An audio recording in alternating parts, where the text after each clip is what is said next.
Seon Hwayoon, Northern legend and chaos tamer, single-handedly wrestled the nation back from the brink with sheer grit and sharp steel. With order restored, Yun handed the crown to Yuji Irem, giving the nation a fresh start. To back up the new ruler, he picked 6 old war buddies, battle-tested and throne-ready, to rule alongside him. Amid chaos, fire, and howling winds, a lone figure plummeted from the sky like a meteor into the battlefield. That meteor? It was Yun, bruised, battered, and very much not okay. With a groan worthy of a 1,000-year-old warrior, Yun dragged himself upright. A sudden shift in the air made Yun flinch. Something wasn't right. Moonlight revealed approaching shadows, familiar ones, and not in a comforting way. It hit hard. His chosen 6 were the ones closing in. Betrayal rarely wore such familiar faces. The Sword King stepped forward, calm and smug, suggesting Yun accept that his legend had an expiration date. Yun flared with disbelief. Was their shared past that easy to toss aside? He launched into a speech about his legacy, only to be rudely interrupted by searing pain. One glance down, yip, no leg. Still,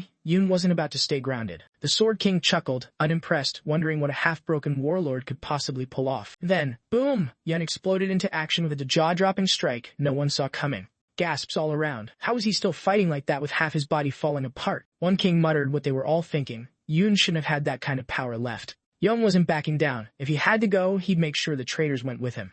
He summoned every last shred of power, ready to unleash his final act, the famed Avatar dance. No more delays, this was the last dance, and the stage was soaked in blood. Doubt crept in. Was even 6-on-1 enough? The Sword King cut the chatter and barked orders. Deep down, even the Sword King had to admit, Yun had earned that warlord title fair and square. Blood spilled from Yun's lips. The clock was ticking fast and not in his favor. He calculated grimly, 30 minutes left, 6 kings to break. Not ideal odds. One goal lit in his mind. Take at least one down before the curtain fell. No distractions. No mercy. Amid the chaos, Yun couldn't help but long for an old ally, just someone to have his back for once. That thought barely formed before a blade slammed through his back, cutting the moment, and his breath short. Gritting through the pain, he let out a roar and forced himself back into the fray. Even his enemies gawked. Yun tanked a blast fit for 3,000 bombs and still stood, one leg short but pure willpower. Just then, a familiar voice echoed behind him, freezing him in place. It couldn't be who he thought, right? And there he was, Urim, cool as ice, casually announcing that brotherhood came second to ambition. Yun's eyes widened in disbelief, barely managing to whisper his brother's name as pain and betrayal collided.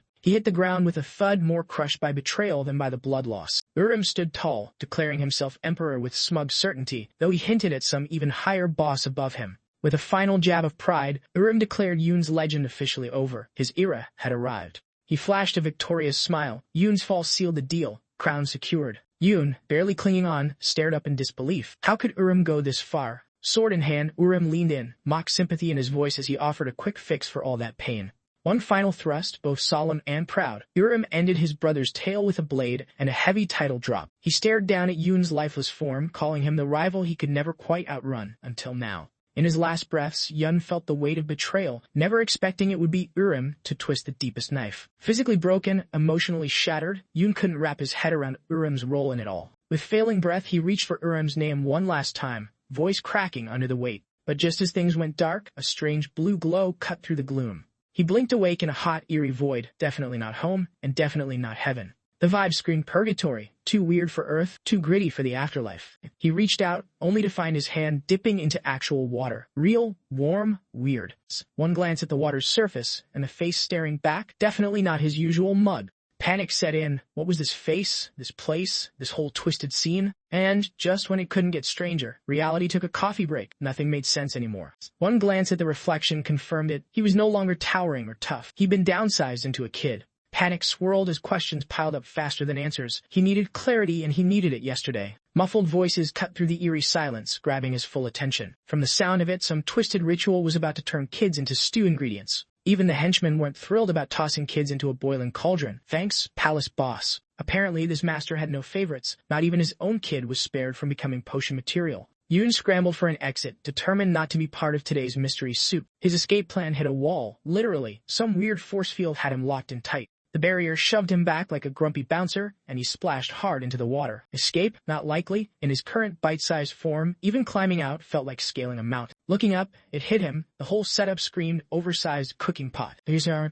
horrifying idea clicked. Was he the main course? Just then, a blue glow bloomed overhead like a magical, but deeply ominous, garnish. One glance and he froze. It was the infamous flame flower, key ingredient in this nightmare recipe. The guards chatted casually about the heat like it was a sauna, though this one could melt skeletons. Inside, Yoon wobbled like a wilted plant, the heat wrapping around him like a furnace. Breathing became a chore, the world blurred and his knees nearly gave in. The room dimmed and reality slipped as the heat dragged him toward unconsciousness. A sudden voice snapped him back. Someone had called out his name with purpose. Hearing his full name sent a jolt through him. He spun, trying to find the speaker. Standing there like a ghost from his past was the very person who had shaped him, his master. His eyes widened in disbelief. His heart ached like a homesick child spotting family. Questions swirled in his mind. How? Why? What was going on? Nothing made sense anymore. The master calmly reminded him his greatest strength came from fire itself. Turns out this flaming pot wasn't just a death trap. It was the birthplace of his fiery legacy. Yoon snapped to attention as his master's sharp gaze questioned his hesitation. Without missing a beat, the old man laid down one command, dance. Yoon didn't pause. His feet moved instinctively, flowing into the first step. Confusion lingered, but he danced with one clear thought: this wasn't where his story would end. He refused to go down quietly, not while those backstabbing traitors roamed free. With everything else stripped away, his master's teachings were all he had left. Channeling raw grit, Yoon launched into the avatar dance like his life depended on it, because it did. Outside, the guards stared at the blue flames, uneasy under its fierce glow. One muttered bitterly that this whole thing had crossed the line. At a distance, an elderly man emerged quietly, eyes locked on the blazing cauldron. The flames suddenly flared green, snapping the old man's gaze into full alert. He rushed forward, shaken by the return of something he thought long gone, the blue flower. The guards exchanged glances, whispering that he was the child's longtime doctor. It quietly questioned how it must feel to see someone he raised like a son in that nightmare. The doctor watched with sorrow, barely able to stomach the twisted use of something once sacred. Frozen in place, he watched the chaos unfold, a mix of dread and disbelief written all over his face. A strange noise caught his ear. His expression darkened as he asked what fresh madness this was. Turning slowly, he tried to catch the tail end of the guard's hushed, nervous chatter. Then his eyes widened. Something unworldly was taking shape right in front of them. Green energy swirled, forming into a towering beast straight out of ancient legends. The shape stretched and expanded until a colossal dragon roared to life, shaking the air itself. No one moved. The dragon's appearance left even the most seasoned stunned into silence. The doctor muttered to himself, fear creeping in as he tried to make sense of the impossible. Inside the cauldron, Yoon kept dancing, weaving through the storm of blue energy like it was part of him. Step by step, his confidence soared, each move sharpening the light and power swirling at his feet. A familiar presence flickered beside Yoon, radiating approval. His master's spirit seemed pleased with the performance. Confidence surged as Yoon's rhythm sharpened, fueled by the sense that his master truly had his back. It was like they were dancing together, master and student in perfect sync, power humming in harmony. Their movements fused into one seamless flow, lighting up the cauldron with a mesmerizing storm of energy. A glance between them said it all: pride, trust, and the unspoken joy of passing the torch. The duo danced on, blue energy flaring wildly with every step like a celebration in flames. The power reached a boiling point, and soon the entire chamber trembled under the weight of it. The guards didn't wait for a second opinion. They bolted, shouting as the ground rumbled beneath their feet. One guard shouted over the chaos that this beat every weird shift he'd pulled in 15 years. He muttered something about dragons and madness, certain no one back home would buy this story. The green dragon roared to life, whipping through the air like it had scores to settle. Spectators stood frozen, watching the energy swirl into what looked like a wrathful beast from legend.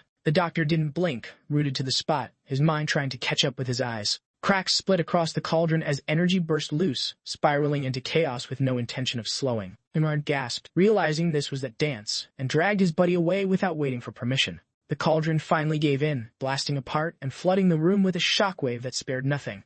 The doctor ducked behind his arm as debris and magic whipped past, eyes wide with disbelief. The dust settled slowly. The guards groaned, crawling through the haze like survivors of a wild storm. A calm, measured stride cut through the silence. Someone was still standing. Through the fading smoke, Yun emerged, steady, glowing, and absolutely not finished yet. Heart pounding, the doctor hurried over, barely able to voice the name he hoped to hear back. Relief washed over his face. Yun was alive, standing strong amid the wreckage. Yun stood firm, the blue aura swirling like a banner. He looked like someone who'd just defied death itself. His presence alone made the message clear: he was back, and he wasn't done yet. All three stared at him in disbelief, struggling to process the miracle that had just walked out of the smoke. Fatigue hit Yun like a freight train, leaving him shaky and drained. The doctor panicked as Yun collapsed, barely catching him before he hit the floor. He was rushed into a spotless treatment room, calm and ready, unlike the people inside. The doctor hovered at Yun's side, eyes scanning with quiet intensity and growing concern. A closer look had the doctor raising a brow. Yun's state was bizarrely stable, all things considered. Despite only light injuries, Yun was out cold from dehydration. The doctor muttered, half impressed, half worried. How'd he survive that kind of heatwave dance? Two guards burst in, all urgency, announcing the palace master wanted the doc now. He hesitated briefly, then gave a quiet nod, reluctantly rising from Yoon's side. With a weary sigh, he told the guards he'd head out. Not long after, a shadow slipped in, draped in black, and clearly up to no good. He loomed over Yoon, gaze sharp and unfriendly, as if debating something nasty. Out came a vial, and down went a strange liquid into Yoon's unknowing mouth. Once satisfied the dose was down, the man vanished just as stealthily. Yoon jolted awake in raw agony, his scream cutting through the silence. He fought to stay still, but his body convulsed wildly. Whatever that stuff was, it wasn't tea. The shadow lingered just long enough to glare at Yoon and mutter something bitter about family and fate. The doctor trudged back in, clearly exhausted, expecting peace, but finding chaos. Grateful but suspicious, he couldn't shake the feeling that the palace's favor came with strings. His thoughts shattered when he spotted Yoon slumped on the floor, definitely not where he left him. Alarmed, he darted across the room, calling out as panic took over. Cradling Yoon, he searched for signs of life, heart pounding. A trickle of blood told the truth. Yoon had been poisoned. The doctor froze in disbelief. He muttered in disbelief. Was it really poison? Saddened but firm, he reasoned that someone really hated Yoon, but poison could still be beaten with the right light. With urgency in his eyes, the doctor promised to brew an antidote fast and urged Yoon to hang on. A sudden prick at his neck jolted the doctor into full-blown panic, heart racing like a cornered cat. Spotting Yoon with the needle, the doctor nearly fell over from shock, barely managing a stammered greeting. He blinked in disbelief, clearly impressed that Yoon had been stealthy enough to fake a nap like a pro. The mood flipped. Yoon clearly wasn't here to chit-chat and laid down the rules with a sharp edge. The doctor, oddly amused, mused whether this boldness was new or just some solar-powered upgrade. With a smile that felt too eager, the doctor signaled he was an open book. No hesitation, no fuss. Yoon wasn't expecting this enthusiasm. Most people flinched at needles, not grinned at them. Every answer rolled off the doctor's tongue like he'd been rehearsing them for weeks. Turns out, Yoon had landed in the Sun Palace, a demon sect branch, where he ranked as their 15-year-old fourth young master. Apparently, Dad had cooked up a wild science project, literally boiling Yoon in herbs to make miracle juice. Oh, and as a bonus, assassins were lining up to finish what Dad started. On the bright side, Yoon now had the heart of the sun, basically an internal anti-poison firewall. Something warm and powerful pulsed in his chest, painful origin, impressive upgrade. Then came the time jump. He died 15 years ago, but somehow it was Jean-Chan 22 now. Translation, his old enemies were still very much breathing. Sure, vengeance burned hot, but this body wasn't exactly raid-ready. Time to recruit. With a shrug, Yoon let the needle clatter to the floor. Maybe threats weren't necessary. Instead, he passed over a handkerchief, less stabby, more civil. The doctor chuckled, half mocking, half impressed, unclear if he saw a friend or future problem. Suddenly, Yoon picked up on a real chill in the air, the killing kind. Without warning, the doctor lashed out with another needle, fast and deadly. Yoon blinked. This escalated way faster than expected. That creepy grin said it all. Yoon may have underestimated his opponent. One wrong move and he'd be decorating the floor with that needle in his face. What threw the doctor off? Yoon didn't even flinch, just stared him down. The needle hovered near Yoon's eye, but he stayed as cool as ice, not even blinking. The doctor kept up the pressure, but Yoon stood there, calm and unshaken, like he'd seen worse. The doctor paused, puzzled. Maybe Yoon didn't think he'd really go through with it. Yoon gave a knowing smile, betting the doctor wasn't here to kill but to talk. The doctor cracked a quiet grin, finding Yoon's calmness oddly entertaining. A loud laugh burst out. Turns out the doctor liked what he saw and wasn't shy about it. With flair, the doctor declared himself Yoon's new master, ready to teach the deadliest move in the sect, the life and death strike. Yoon blinked in surprise. This guy knew that move? The founder's ultimate technique? Something didn't add up.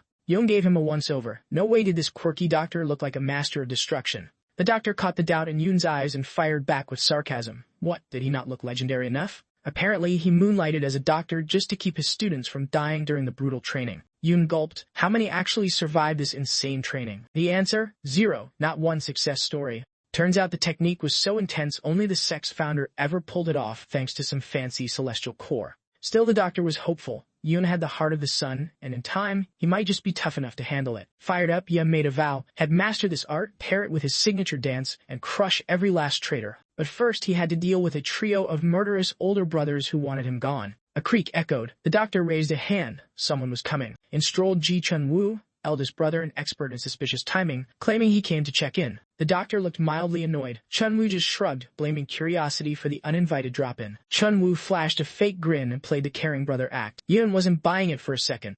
Yoon quietly fumed. This guy didn't scream big brother at all. He kept things chill, pretending not to know him. Chun-woo turned to the doctor with a smirk. Maybe little bro had memory issues. The doctor shut that down fast. This was their first meeting, period. Chun-Woo chuckled darkly, brushing it all off like a harmless slip-up. Chun-Woo casually tossed insults, brushing off Yoon like he was a fly buzzing near royalty. Yoon held back a chuckle. Of all the people trying to rattle him, this amateur was really giving it a shot.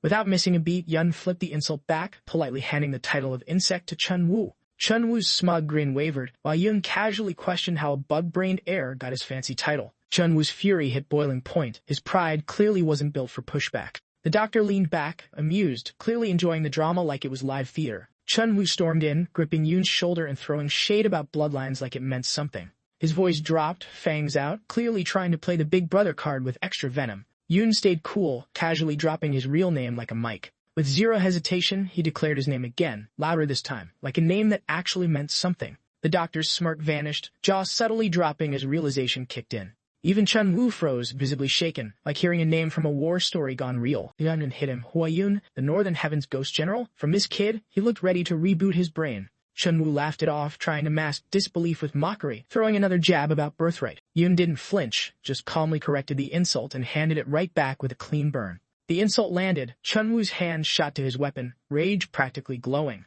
The doctor stepped in, gripping Chun-Woo's shoulder like a leash on an angry dog. He coolly reminded the room, Yoon's still on the medical chart, no brawls allowed. Chun-Woo growled a warning suggesting the medicine stash better be stocked, since Yoon might be in long-term care. Yoon smiled sweetly, tossing back a friendly warning. Talk too much and Chun-Woo might be the next patient. Still grinning, Yoon told the doctor to prep extra medicine, just in case this drama went off script. Chun-Woo's blood pressure soared. Yoon's calmness was like salt in the wound. The doctor gave one more firm squeeze, his version of saying not today. Chun-Woo backed off with fake grace, acting like he was doing everyone a favor by leaving. But just as he turned, he paused, the kind of pause that promised this wasn't over. He shot Yoon a sharp glare, the kind that came with an unspoken warning to tread carefully. The threat hung in the air. Next time, Yoon might not walk away to talk about it. With a smirk, he strolled off, tossing a parting jab about meeting again, assuming Yoon made it that far. Once the room cleared, the doctor's brow furrowed, wondering if a hidden trick had been slipped into the fight. Turns out he had an underhanded move that slowly shredded muscles and wreaked havoc inside. Lucky for Yoon, his body wasn't exactly standard issue. It held a solar surprise.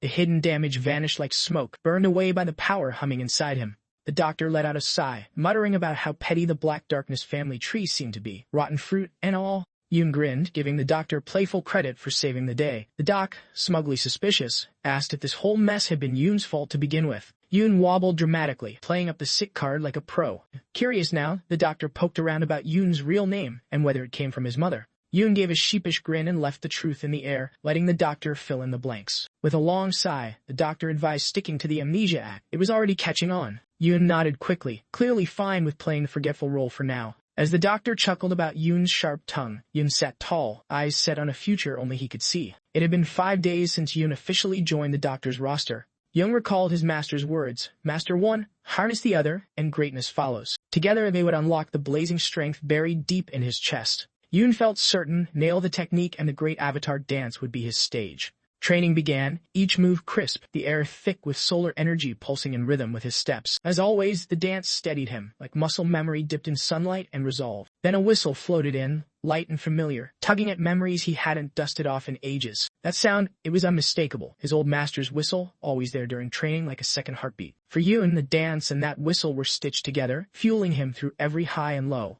Solar power surged through him, his heartbeat sensing with a force far greater than himself. Though far from mastering advanced martial arts, he had begun weaving solar energy into every move. Solar energy pulsed through his motions, adding unseen power to each step and strike. Flames of solar energy flared around him, sparking a long-lost thrill and renewed strength. Surrounded by blazing light, Yoon launched skyward, his passion and power swelling. His landing shook the earth, unleashing a strong pulse of solar force that radiated outward. Pausing, Yoon recognized he'd caught a glimpse of the hidden secrets woven into the avatar dance. Quietly, he resolved this was just the start. Whether for revenge or freedom, the key was mastering true martial essence. Lost in thought, a voice praised his dance. Yoon shrugged it off modestly, calling it a simple routine. Turning toward the speaker, Jung heard a soft remark accepting his modesty. If he said so, it must be true. The visitor asked about Dr. Jang Mayong's whereabouts. Yoon explained he was out briefly, and guessed Jung had sent the guest. Smiling faintly, the man praised Yoon's moves but noted a missing core technique that would tie them together. Yoon listened carefully, sensing this wasn't just casual critique. The man was a top-tier expert who saw beyond the surface. The man asked if Yoon recalled him. Yoon admitted he didn't. The man revealed himself as Ilsan Cheon, lawmaster of the Divine Sun Palace and Northern Sect. Taken aback, Yoon gave only his name. Why Yoon?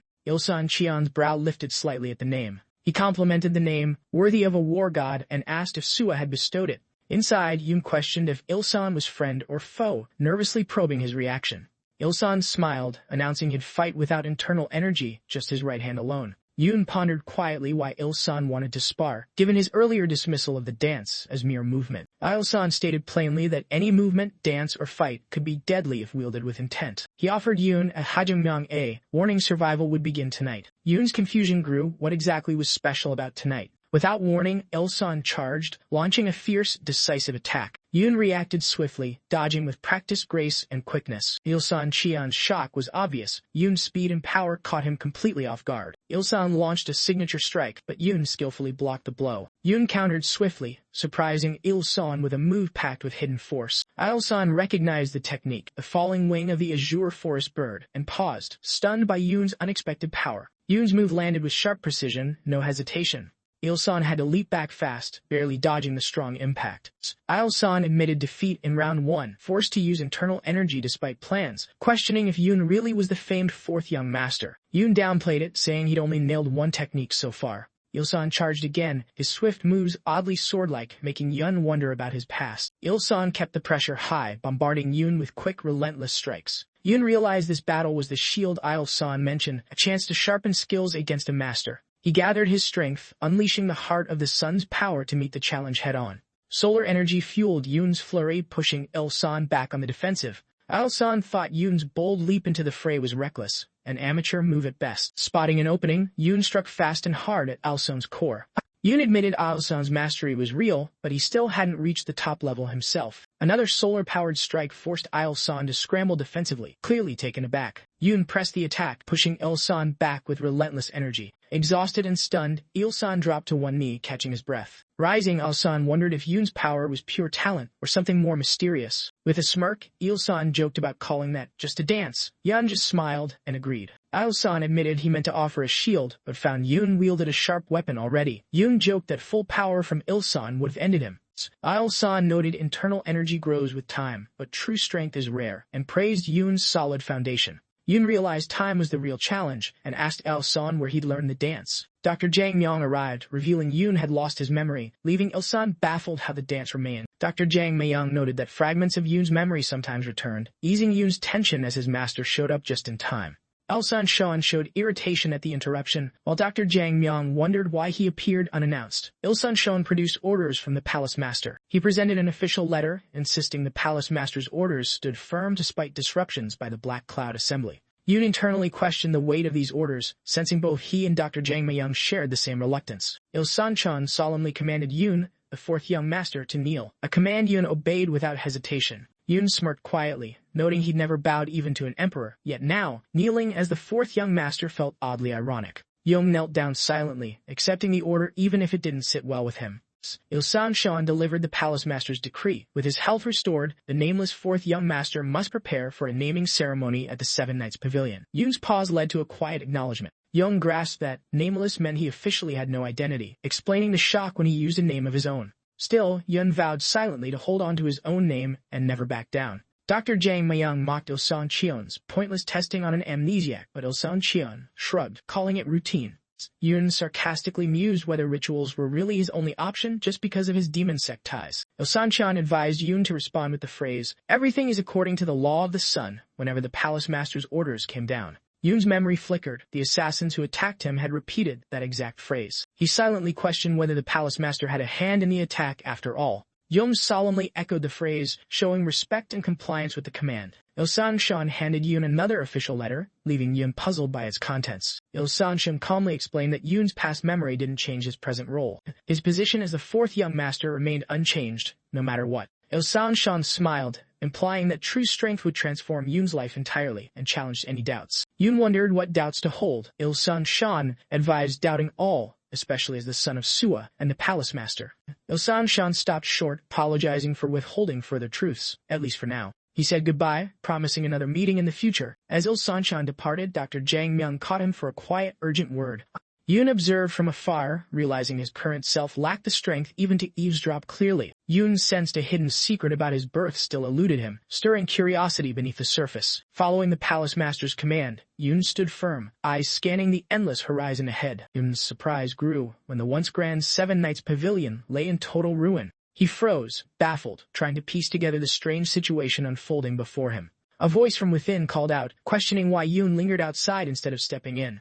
Inside, an arrogant figure lounged casually, introducing himself as Ji Chunhyuk. Chunhyuk mentioned the doctor's claim about Yoon's memory loss. Yoon shot back sarcastically, impressed by his inside info. Mocking Yoon, Chunhyuk declared he was there with a message, one much darker than words. Without warning, Chunhyuk lunged, vowing to kill Yoon, arguing death by his hand beat a worthless life. Yoon recognized the attacker as his second brother, branded by their master as a venomous madman. Fighting back became Yoon's clear and only choice to survive the madness. Chunhyuk's wild grin challenged Yoon, mocking his courage to even try. Yoon cut through the taunts, urging Chunhyuk to skip the chatter and get on with it. Sword drawn, Chunhyuk advanced, sarcastically noting Yoon's first encounter with his brothers usually ended ugly. Yoon dismissed the empty threats, adopting a fighting stance, ready to school his insane brother with action, not words. Chunhyuk erupted into a furious assault, shouting insults and fury. Between strikes, Chunhyuk taunted Yoon about endless dodging, pushing to break his guard. Yoon sensed the blade's power, charged with internal energy, forcing respect for his brother's strength. Mid-fight, Yoon debated unleashing the heavenly solar path technique to gain the upper hand.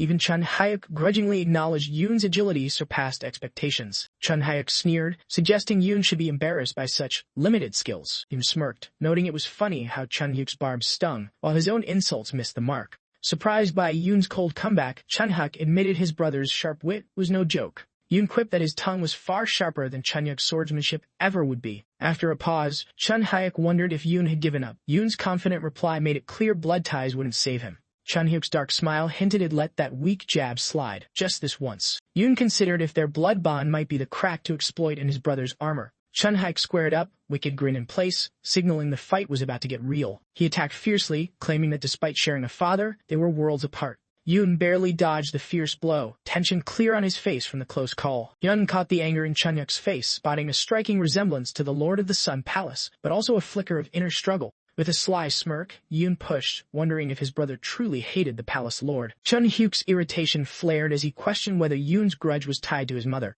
Rage boiling over, Chunhyuk swung hard, aiming to finish Yoon for good. Yoon barely escaped the deadly strike by a hair's breadth. The trembling sword tip revealed Chunhyuk's shaken focus. Yoon's taunts had clearly hit a nerve. Chunhyuk sneered at Yoon's desperate rolls, while Yoon shot back sarcastically, preferring ground tumbling over endless whining about their mother. Chunhyuk glared fiercely, questioning how much Yoon really understood. Channeling inner energy, Yoon boldly claimed the palace master truly loved only one wife, and asked if that was Chunhyuk's mother. Seething, Chunhyuk snapped that all three wives, including his mother, were mere political pawns. He revealed Ban Sua, Yoon's mother, was the true love, and Yoon the miracle who survived a sacrificial fate. The surprising claim left Yoon puzzled, questioning the truth behind Chunhyuk's words. Calm and mocking, Yoon suggested jealousy might fuel his brother's bitterness toward the palace lord. Furious, Chunhyuk denied it all, insisting the palace master would grieve deeply if Yoon died. His beloved son lost. Chunhyuk's words clashed with Yoon's beliefs, plunging him into deep confusion.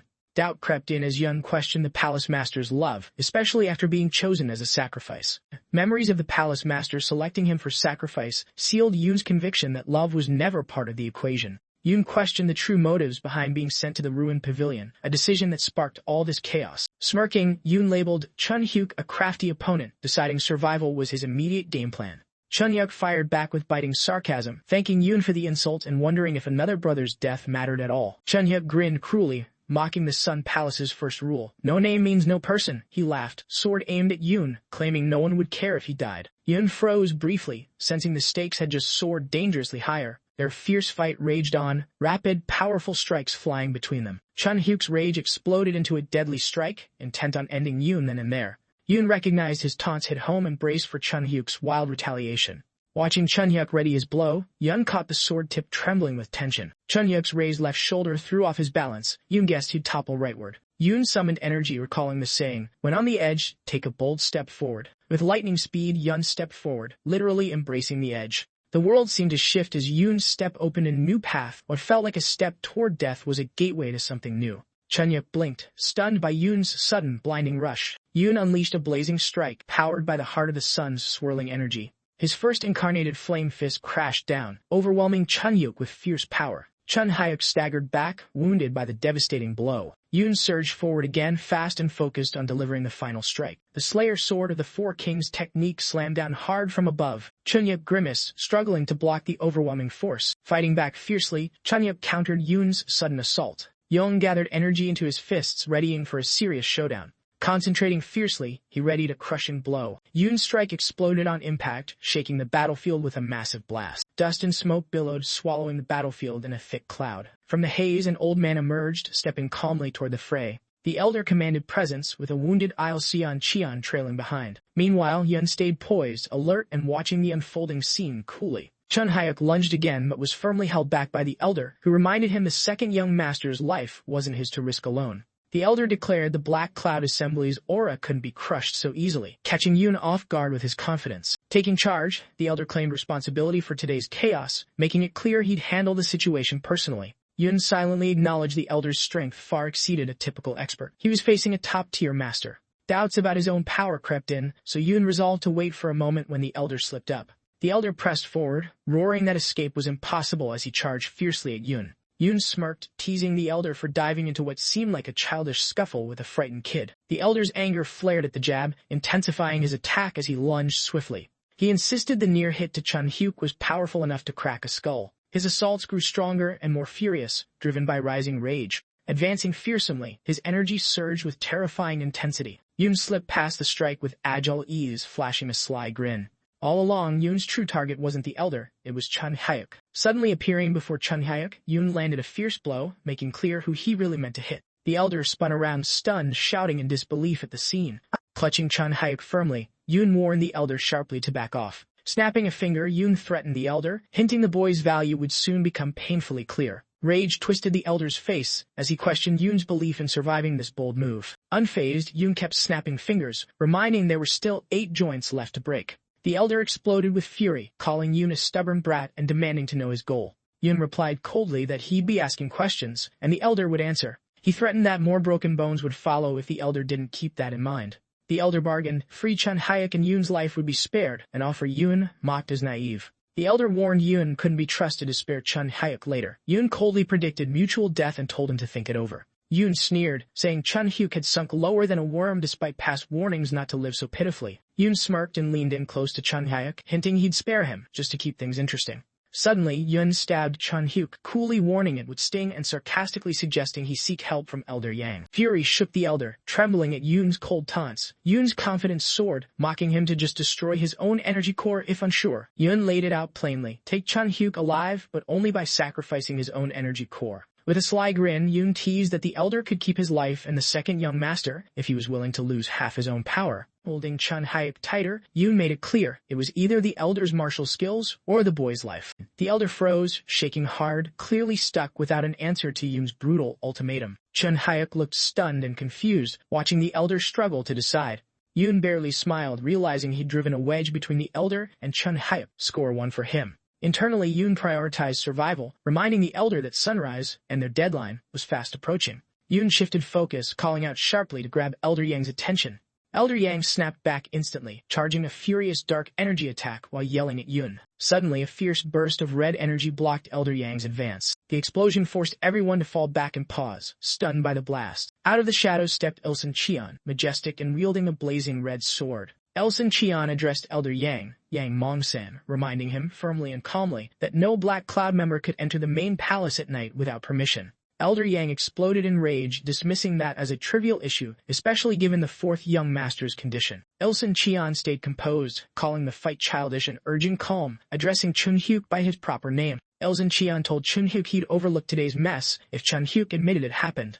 Chun Hyuk grudgingly accepted the situation, admitting to the events. Ilsun Cheon then reminded Yoon that ancient law favors the strong taking from the weak. Respect follows power. Chun Hyuk fumed, loudly rejecting Ilsun Cheon's law and questioned how a nameless guy like Yoon could earn respect that way. Ilsun Cheon interrupted sharply, confirming the fourth young master's name was official and that Chun Hyuk must now admit defeat. Turning to Yoon, Ilsun Cheon asked what he'd claimed from Chun Hyuk. Yoon deadpanned, questioning if the boy's life counted. Elder Yang erupted, furious at Yoon's threat, lashing out with insults. Ilsun Cheon flicked his sword sharply without looking, forcing Elder Yang to step back instantly. Ilsun Cheon sternly confirmed to Yoon that taking Chun Hyuk's life was a valid choice. Elder Yang challenged Ilsun Cheon, questioning if he really thought everyone would just forget what happened. Ilsun Cheon replied coldly, dismissing the idea that forgetting held any real weight. He made it clear his job was to enforce the palace law, not waste time on petty arguments. Chun Hyuk crumpled, trembling from shock, fear, and the sharp pain of broken fingers. Yoon approached with a mocking calm, silently questioning if Chun Hyuk still wanted to crawl through life. Humiliated, Chun Hyuk screamed in despair, feeling Yoon might as well finish him off. Yoon glanced coldly, briefly considering ending Chun Hyuk to avoid future headaches. Seeing Elder Yang consult Chun Hyuk, Yoon paused, realizing a powerful backing lurked behind them, making him rethink.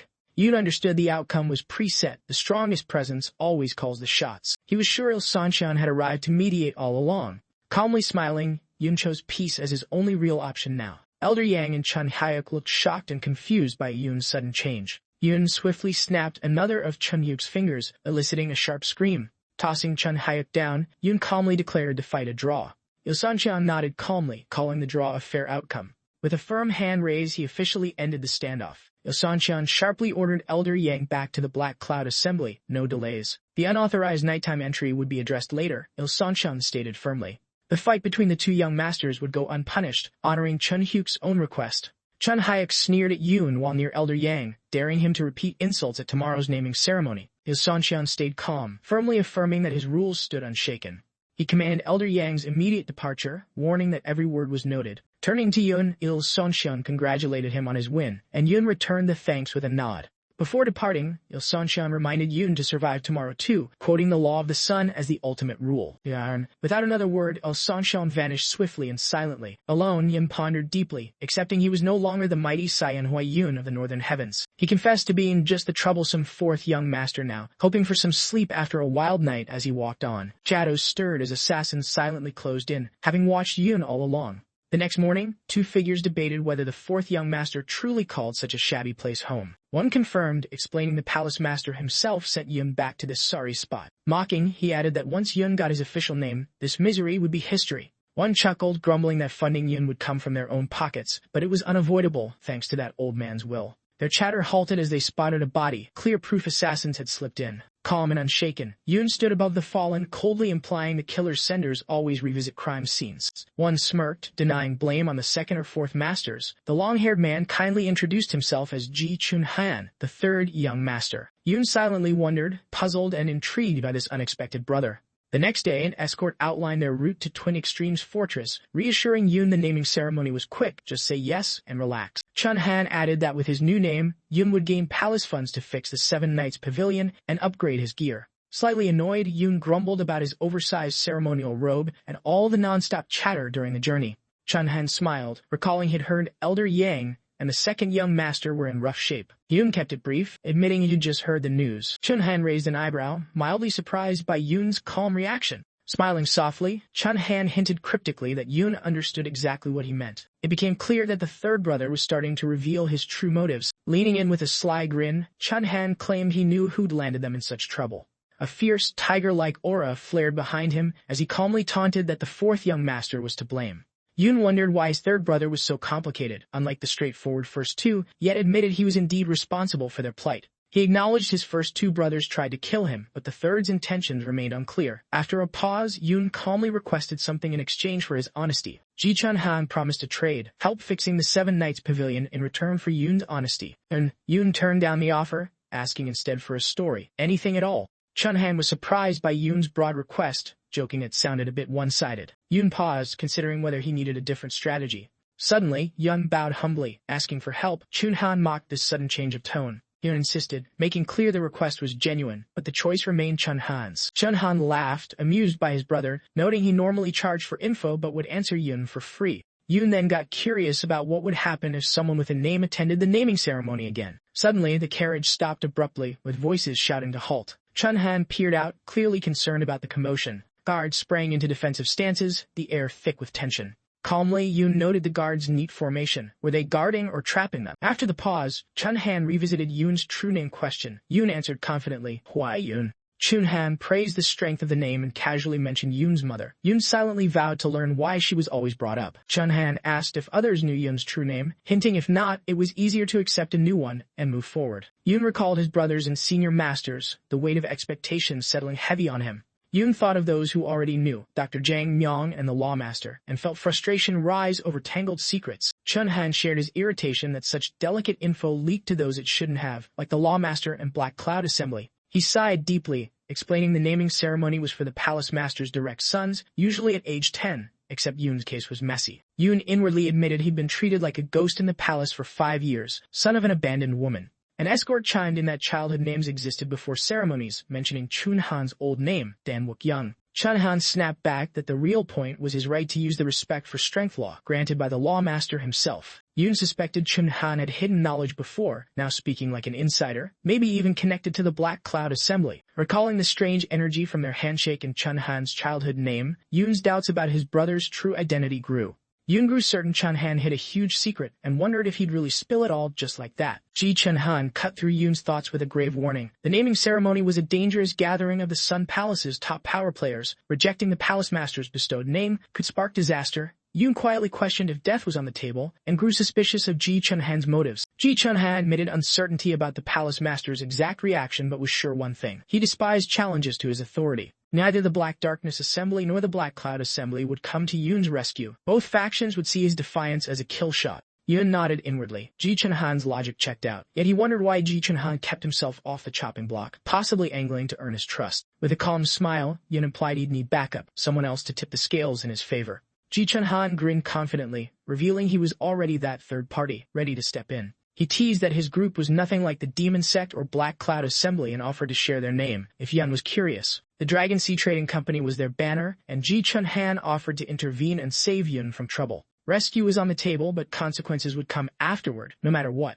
Survival meant falling under Ji Chunhan's wing as his third brother. If Yoon agreed, they could even access the beast-filled Central Plains. No small feat. Yoon's question earned a confident smile and a promise. Details would come once Yoon joined. Ji Chunhan's hand reached out, snake and tiger auras flickering, awaiting Yoon's answer. Yoon stood firm, eyes locked on Ji Chunhan, his own mysterious aura quietly pulsing. Calm and collected, Yoon surprised Ji Chunhan by thanking him, claiming he'd already shattered the ultimate Black Knight illusion from his grandfather. Yoon added confidently that his real life had been far darker than any illusion could ever be. Ji Chunhan paused, visibly caught off guard by Yoon's fearless confidence and cool composure. After a moment, Ji Chunhan smiled gently, reminding Yoon there was still time to decide. The choice ahead was clear. This place could either be Yoon's execution ground or his salvation.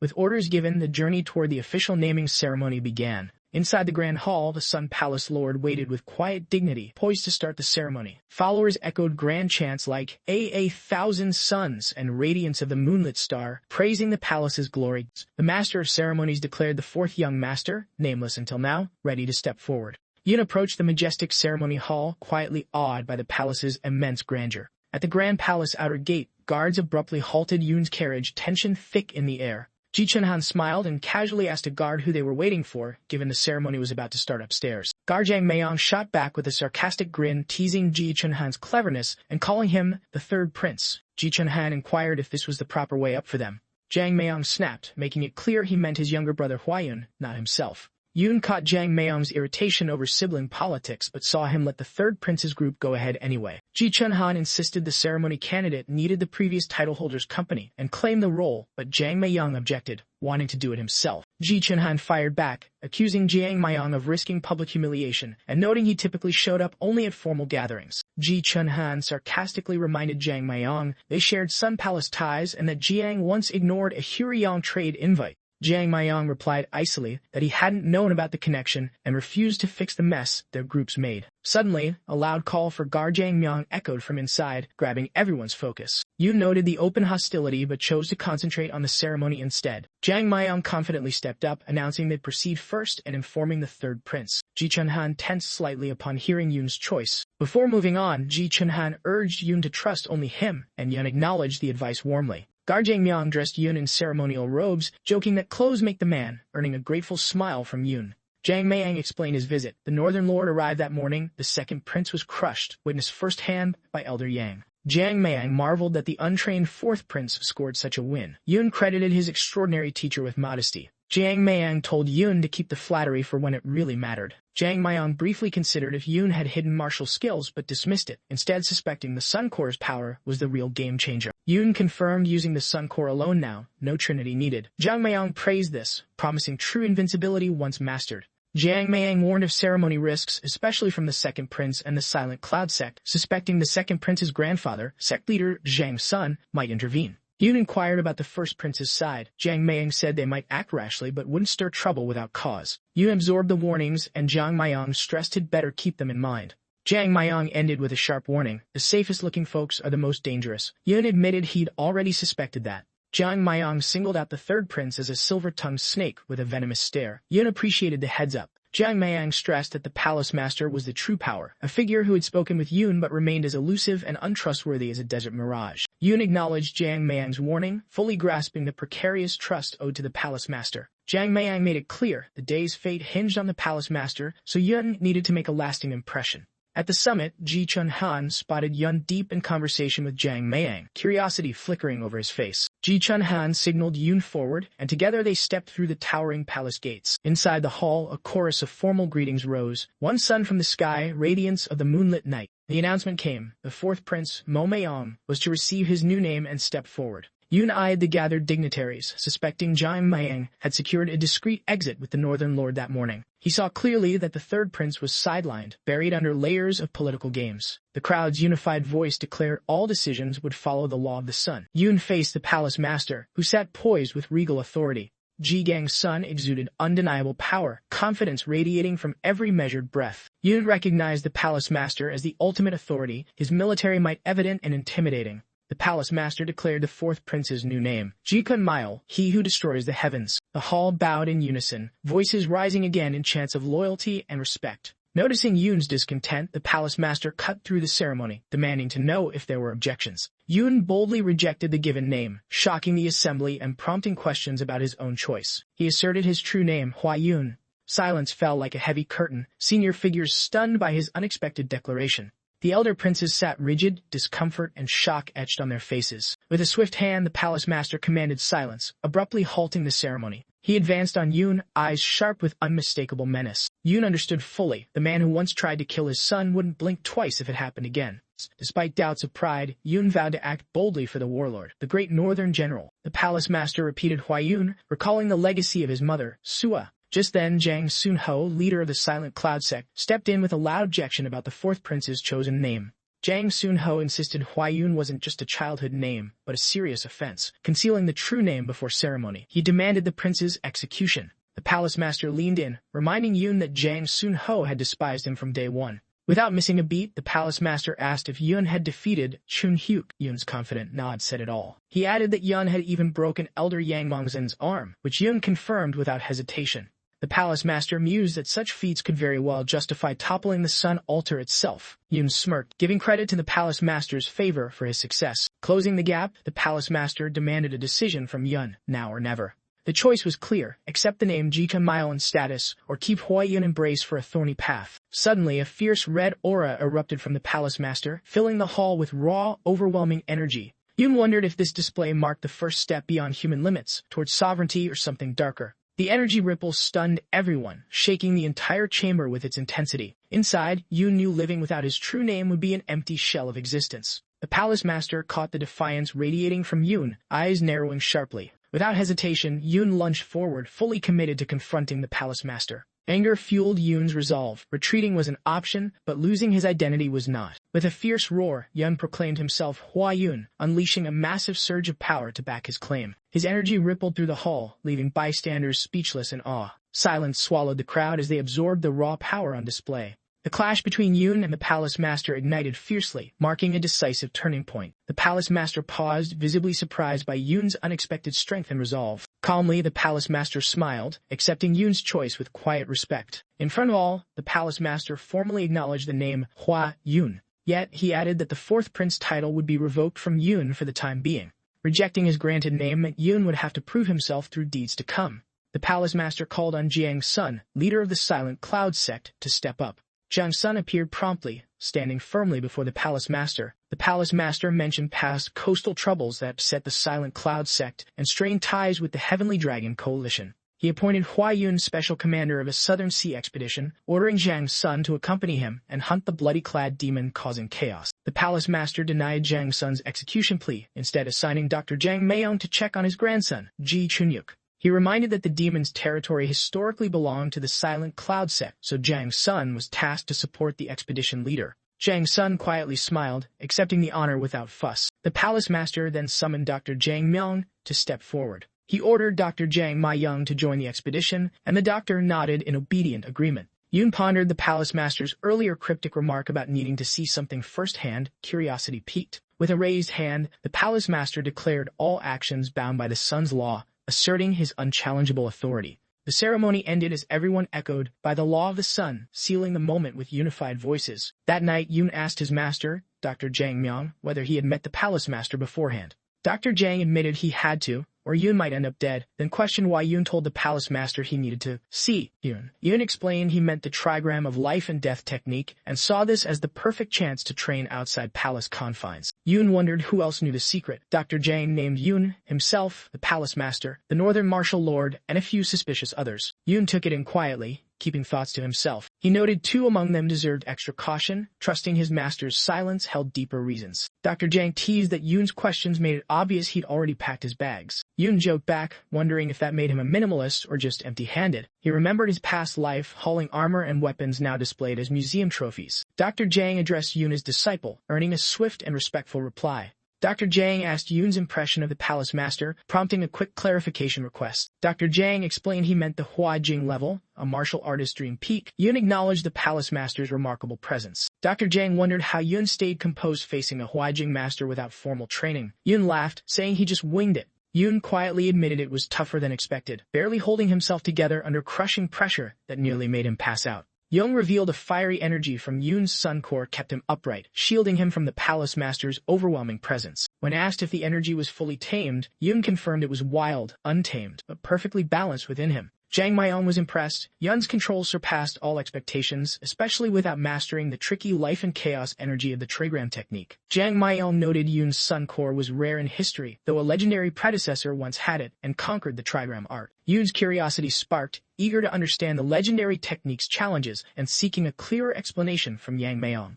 Jang Mayong calmly declared the technique a profound secret, no mere fighting style, but the peak of martial mastery. He emphasized the toughest part, mastering the razor-thin boundary between life and death, instantly gripping Yoon's full attention. Jang Mayong revealed a mysterious object, explaining the trigram art forced its user to dance on the edge of life and death, embodying all martial essence. Yoon blinked in surprise, wondering if he had to consume it. Jang Mayong nodded. Only a prodigy like him could handle such a trial. Yoon worriedly asked about refusal. Jang Mayong said history showed experts often had it forced upon them anyway. Jang Mayong clarified it wasn't a pill to swallow, but a secret technique implanted into the life-death meridians. Jang Mayong asked if Yoon knew universal sin karma, to which Yoon reacted surprised. Wasn't that just regular sins? Dr. Jang explained the Chaos Life pill carried all grudges and sins of living beings, a heavy burden to bear. Consuming it would blur life and death lines completely, forcing a purely instinct-driven survival. Jang Mayong warned Yoon to stay alert and master the trigram's 7 forms to survive the pill's deadly challenge. He warned solemnly that most fail, crushed by the pill's evil, and prepared to reveal more.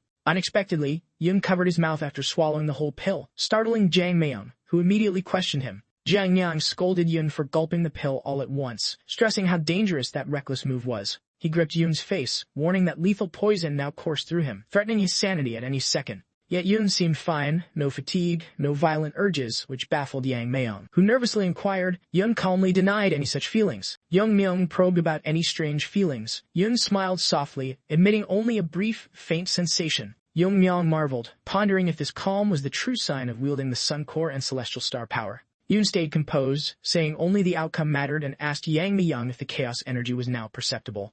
Yoon sensed this power matched what he faced in his past life, the toughest challenge, like gaining a powerful new limb. Jang Mayong hesitated, debating if Yoon's raw talent meant teaching the trigram was even necessary. Yoon's quiet confidence said they'd never find out without trying. Young Mayong eyed Yoon thoughtfully, curious if this was the true way star power revealed itself. At Gangyang Fortress, a messenger urgently summoned Elder Wan, announcing the king wanted to see him in court the following day. The king planned to discuss New Year's rituals and possibly a warlord's festival, though the messenger wasn't sure on the details. Meanwhile, at Hangshan Temple, Elder Hai Qian-sang looked visibly shaken. He'd spotted something strange in the sky, an omen of sorts. Muttering in disbelief, he compared it to the day the legendary general who absorbed the world's evil, Seon Hwayoon, had shown up. The memory of his great master's death flashed through Elder Hai's mind. Fear crept in, wondering if chaos was so bad the warlord had come back. Panic overtook him as he shouted with certainty. The warlord had returned. Dawn saw Yoon's procession on the move. Yoon quietly acknowledged that, despite Chaos life power, he still had limits. A guard teased him, blaming their morning delay squarely on Yoon.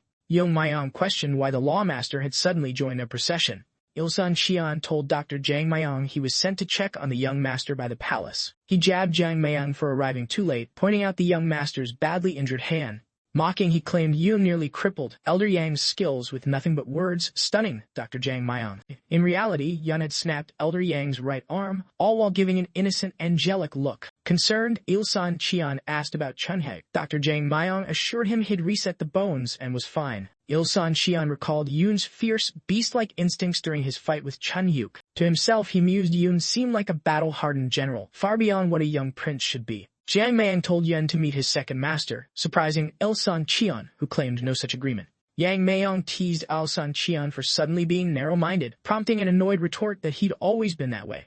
Jiang Mayong admitted irritation dealing with an eager disciple. Ilsun Qian snapped back that the disciple's sharp tongue had caused the trouble. Jiang Mayong smiled, calling it eloquence, yet privately wondered how Yun twisted Elder Yang's mind so effortlessly with words. Yun eyed Ilsun Qian suspiciously, wondering if his presence was more than just casual supervision. Ilsun Qian brushed it off as a private matter, leaving Yun curious if it involved them at all. A flicker of unease showed on Yun's face before he sarcastically hinted he could give them privacy to chat. As they moved forward, Ilsun Qian flagged the mission's growing complications and wondered if an unseen hand was at work. Yang Myong grimly reported the Bloodspear beast was advancing south into Myokan lands. Yoon and Jang Mayong exchanged surprised looks as Ilsun Qian confirmed the Gwangyang Jiku clan was also stirring. Jang Mayong laid out the generations-old feud, noting the clan leader had famously severed Jiang Sunho's arm. He added the Gwangyang clan seized Mulian's lands, forcing the palace master to broker a tense truce. The palace's prized celestial sun pill, a rare elixir desired by all factions, had made peace necessary.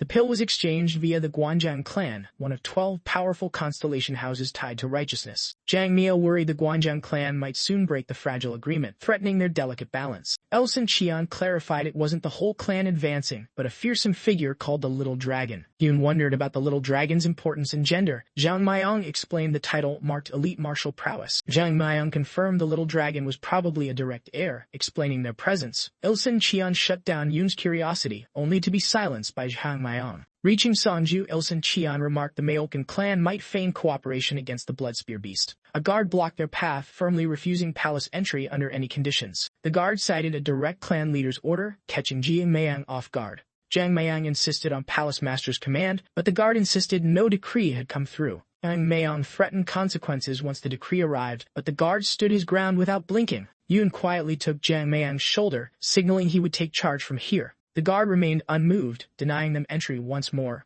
In a flash, Yoon struck unexpectedly, catching the guard completely off guard. Yoon's powerful strike sent the guard crashing to the ground, leaving the group stunned at the sheer force behind it.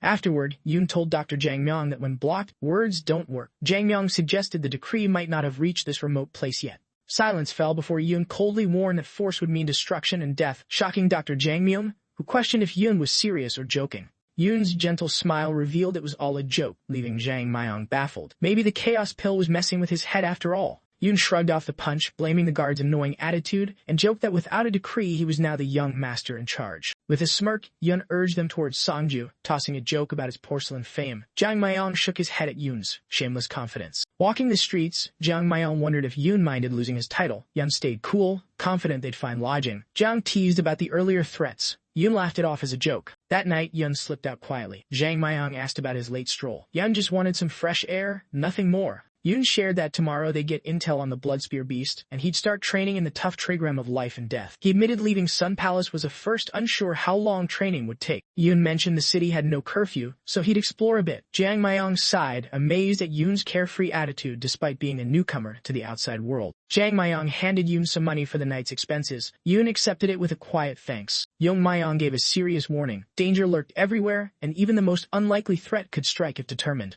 The back alleys on moonless nights were the worst spots, Young Myung warned. Yoon promised to stick to the night market for a quick bite. Taking a deep breath, Yoon enjoyed the cool night air as he wandered. The night market buzzed around him, but Jang Myung's warning about back alleys echoed in his mind. Ignoring caution, Yoon confidently detoured to a place that felt oddly familiar, standing there lost in thought. Moving inside, a calm focus settled over him, steadying his thoughts. Deeper inside, an old man appeared, warning the place was closed for the night. The old man noted Yoon didn't fit the usual young master crowd frequenting this spot. Yoon's calm smile and cryptic remark about blood not waiting stirred suspicion in the old man. The old man pressed, asking if the blood Yoon mentioned was his own. Yoon confidently denied it was either his or the old man's blood. Pointing skyward, Yoon declared his desire for the yellow dragon's blood, leaving the old man shocked and puzzled. The old man echoed Yellow Dragon with trembling concern. His stance shifted, aura tense. The old man readied himself for a fight. Yoon noticed the old man's readiness and thought even a clawless dragon would sharpen its fangs. Suddenly masked men surrounded them, one warning the old man to drop old tales before the young master.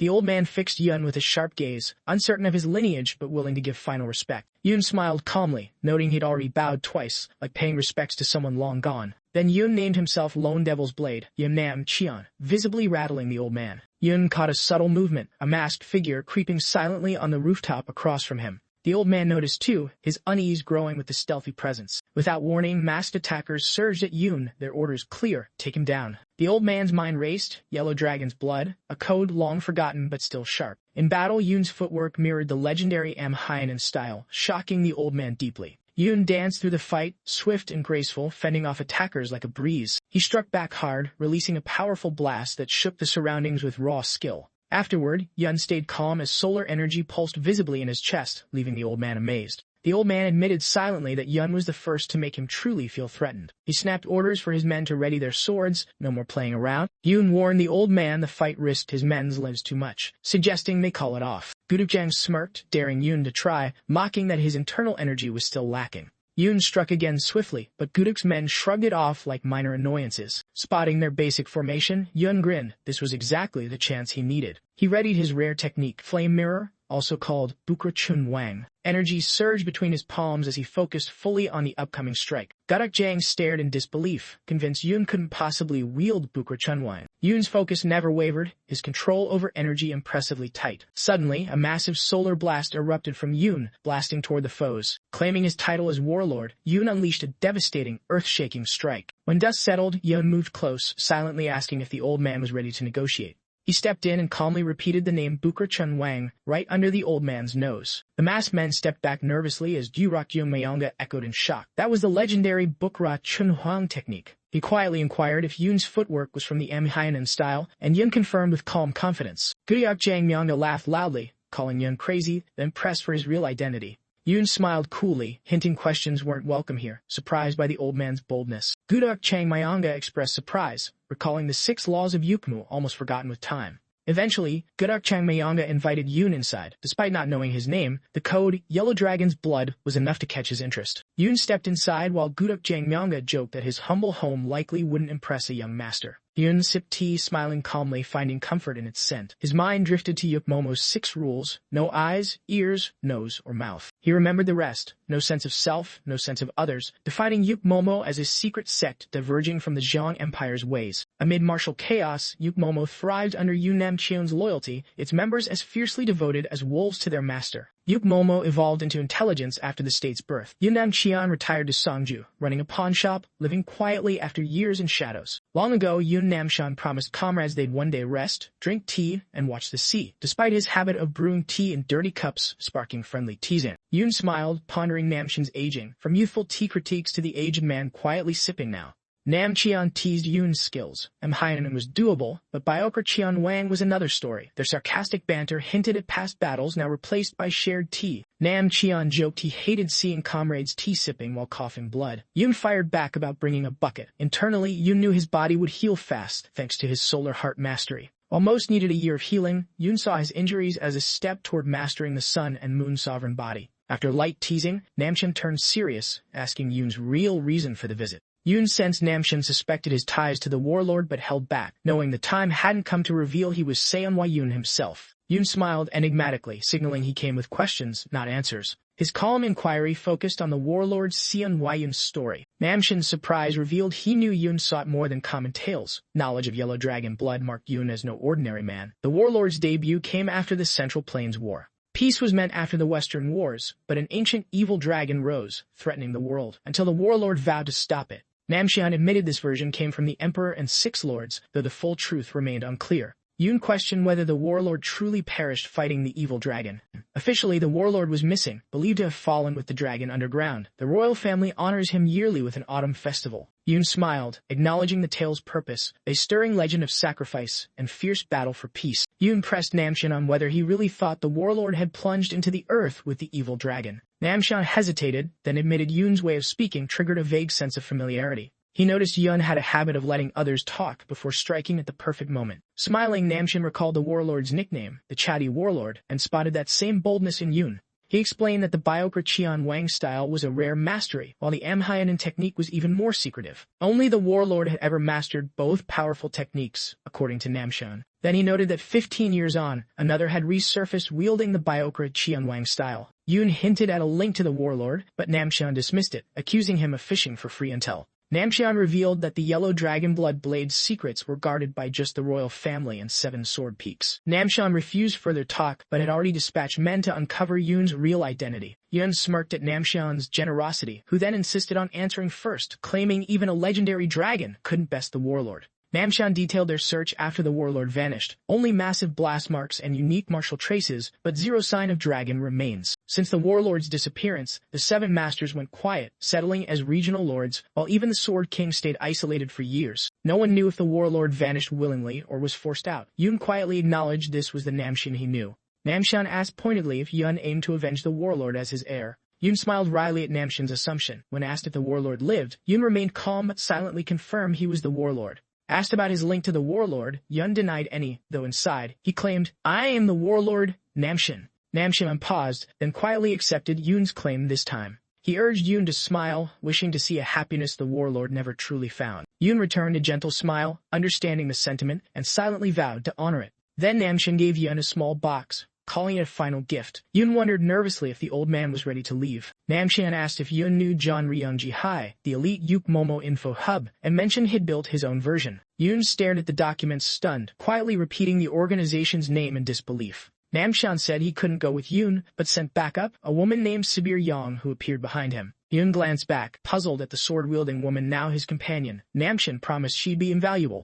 Yoon nodded and prepared to leave, but the old man stopped him with a hint of something else he needed to know. The old man smiled softly, teasingly referring to Yoon as the 4th young master of the Sun Palace, and suggesting he might want intel on Sonju City. Yoon froze, surprised the old man already knew, just the kind of deep knowledge expected from the Yuk Momo network. Meanwhile, Commander Gong of the Mugen Association called Yoon stubborn for daring to confront the Palace Master with nothing but mental grit. The senior commander marveled at Yoon's mental strength. Could a mere cub still grow into a fierce tiger? The commander asked Winglord Gong what the best move on Yoon would be.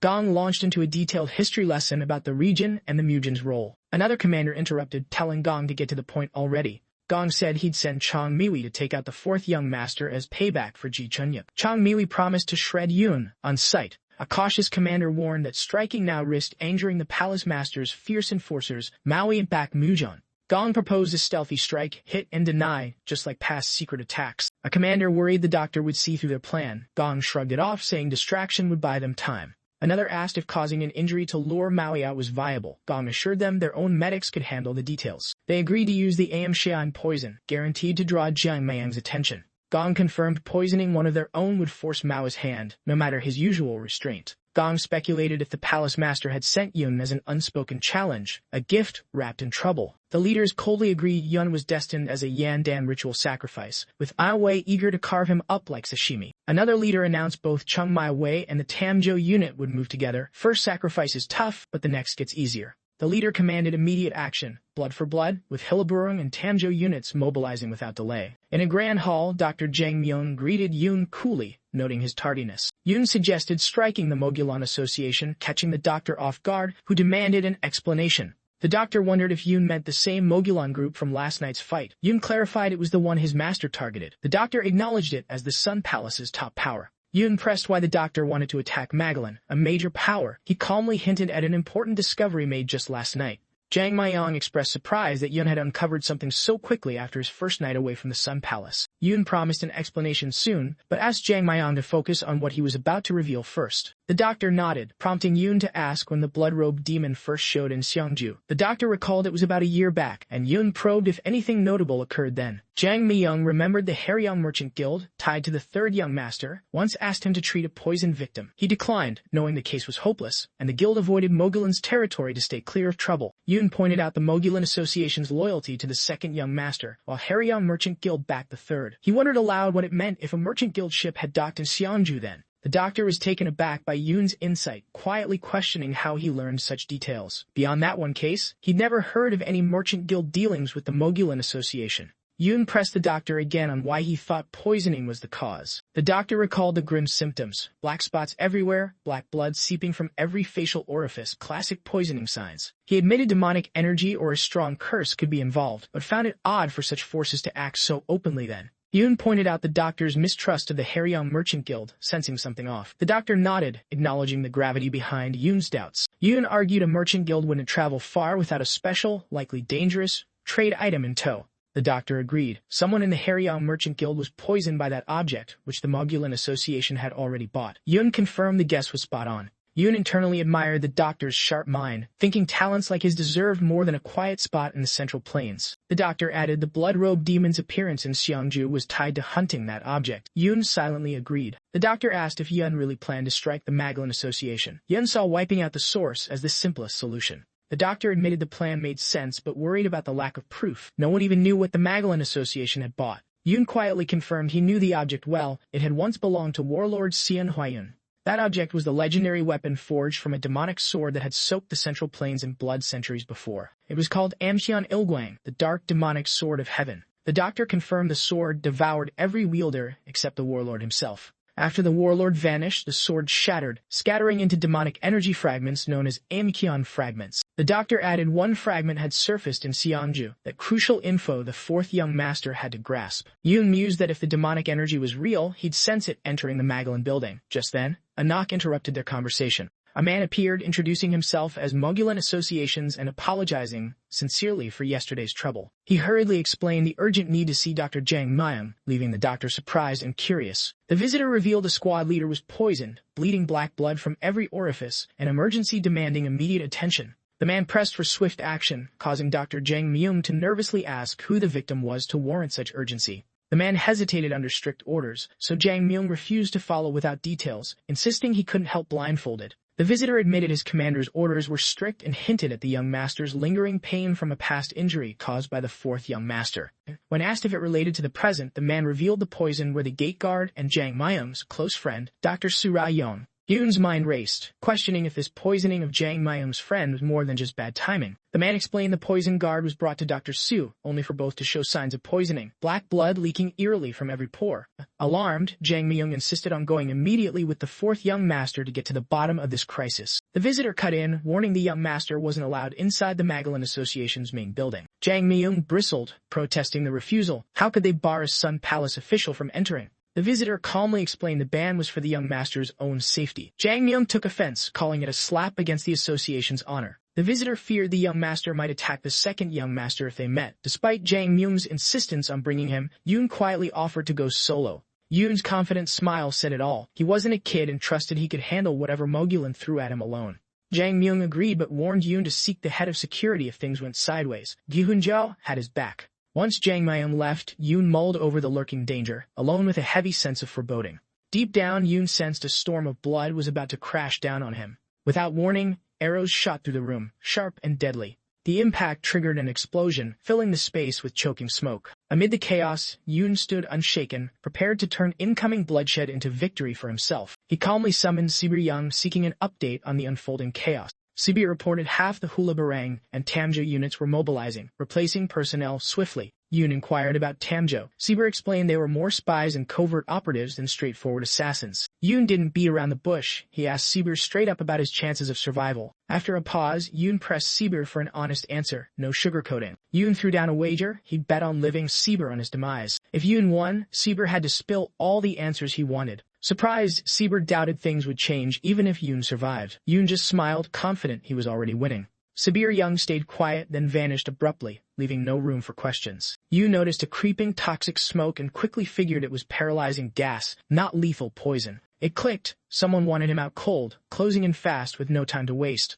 Yet Yoon grinned, knowing his inner sun shielded him from any poison's grip. Out of nowhere, a masked attacker zipped through the haze, aiming a sudden strike. The attacker lunged hard, but Yoon twisted away with slick, lightning-fast moves. Shocked, the attacker yelled at Yoon's unharmed state, his confidence starting to crack. Swift as a flash, Yoon caught the attacker's wrist mid-swing, gearing up to teach a lesson. Calmly, Yoon snapped the wrist. The attacker dropped his weapon, writhing in pain. Yoon grabbed the fallen sword with steady hands, ready to block whatever came next. His eyes caught the blade's glint, signaling readiness for the fight about to erupt. Suddenly, a gang of masked foes swarmed in, shouting threats and aiming to end him.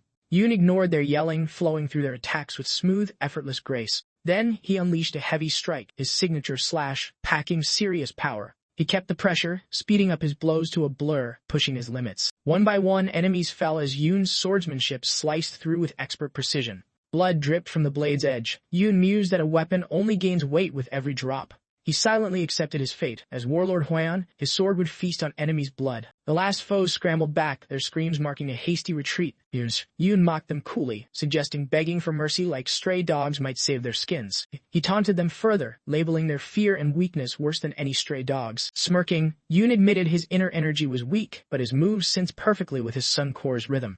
Meanwhile, Dr. Jang Myung confronted a man by a bedridden figure, accusing him of lies. The man stayed calm, claiming no alternatives, while Jang Myung pressed about Dr. Soo Young. The man said Dr. Soo remained where he always was, a prized asset of the Mogulan Association. Jang Myung snapped, demanding to know his identity. Calmly, he revealed himself as Jeon Young, commander of the Mogulan Association's Tamjo unit. Jang Myung probed whether Commander Jang's son knew but received only vague denials, leaving the truth tightly guarded. Jang Young revealed the chaos stemmed from Jang Soon's personal retaliation. Hwayoon had crossed the line by hurting his grandson. Jang Myung paused, regretting not training Yoon earlier, worried the skilled unit's attack could overwhelm him. Suddenly, a man burst in, announcing the deputy commander and assassins had launched their move ahead of orders. Jang Young snapped at the premature action, demanding updates on the Hula Barang group and strict reports on any changes. Jang Myung admitted plans were slipping, but Ji Young stayed confident that handling the fourth young master was still manageable. Jang Myung challenged his foe's boldness, hinting dark truths about the fourth young master's mother that made threats feel dangerously real.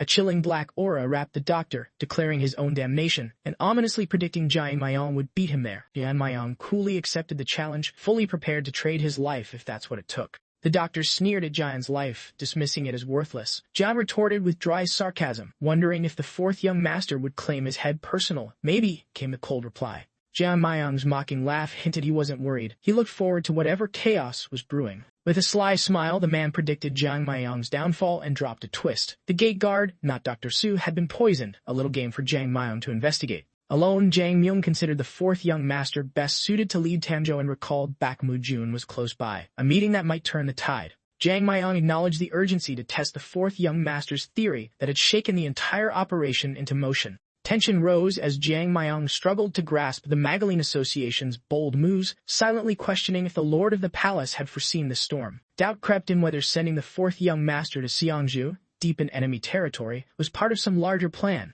Back on the battlefield, Yoon stood tall over fallen foes, wryly noting how familiar it was to see the second young master down, and claiming credit for the job. Energy Association soldiers snapped back at Yoon's insult, furious over the disrespect toward the second young master. Yoon's smirk widened, amused by how easily they flared up. Though his power was limited, it sufficed for the moment. Suddenly, a dark, chilling energy pulsed from Yoon, triggering panic as his foes cried out about forbidden mahjong arts. Yoon dismissed their fears, joking that Mahjong or Jingjong were just names, and even the Sun Palace dabbled in demon powers, so why not? One soldier confessed surprise that the Hula Barang force was necessary, having underestimated the fourth young master's hidden strength. The commander barked a swift retreat, urging his men back to the initial strategy without delay. Yoon stood composed amid the quieted chaos, sword in hand, exuding quiet confidence after the storm had momentarily settled. Nearby, city residents observed from a distance, accustomed to oddities or only unsettled when the association stirred trouble. The market slowly bounced back to life, with merchants hawking their goods like the chaos had been just a bad dream. Yoon froze briefly, catching a familiar scent that kept his guard up despite the calm around him. A young boy appeared, sweetly offering a hot pie, eyes bright with innocent hope. Yoon handed over money, telling the boy to have half the pie too, but the kid politely declined, claiming no appetite. In a flash, Yoon gripped his sword, silently challenging the boy's claim by threatening to check inside his belly himself. Yoon swung fast. The boy barely dodged, stepping back with a quick startled shuffle. Taking a bite, Yoon smirked at the pie's weird shape, silently noting it was laced with a serious poison. Unfazed by the toxin thanks to his sun core, Yoon scribbled a secret note on the ground, confident Yoon Namshin would get the message. A message arrived. Bak Mujun awaited at Deryu Hwangryongsa Temple, just 700 steps south. Yoon grinned, knowing that meeting Bak Mujun alive meant victory, but stayed sharp, expecting more surprises. He braced for a long night, aware this would be a win for their cause, not just for himself. In his memory, Yoon stood amid burning ruins, surrounded by fallen foes, battered and weary. Staring ahead with heavy sorrow, he heard a soft, sad voice calling his name. Lim came close, worried that allies hesitated at Yoon's sight, urging him to unleash his famed technique. Yoon smiled sadly, reflecting that if their own children hesitated so much, enemy children must be worse off, and if he acted, at least their kids might live. Lim shouted in grief and rage, begging to stop calling him the blood dog and demon of hell. And Yoon replied firmly that this was their fate, recalling their humble beginnings in Yongwon's outskirts. With sorrow, Yoon noted all 300 men were gone, and now 30,000 souls weighed heavily on them both. Gazing at bloodied hands, he lamented no amount of washing could erase the smell of blood forever. Lim broke down, and Yoon sorrowfully apologized. Yoon smiled sadly, telling Lim to stop crying. He hadn't spilled blood like him. His weapons had been words and wit, so guilt was misplaced. Yoon vowed to carry all bloodshed's curses himself, believing only by bearing the burden could the bloody world end swiftly. Lim shook with grief, unable to bear Yoon's pain, questioning how he could care so little for his own life. Yoon placed a hand on Lim's shoulder, reminding him again. His mission was to end war and protect peace at all costs. Finally, Yoon smiled warmly at Lim, silently affirming his trust in him.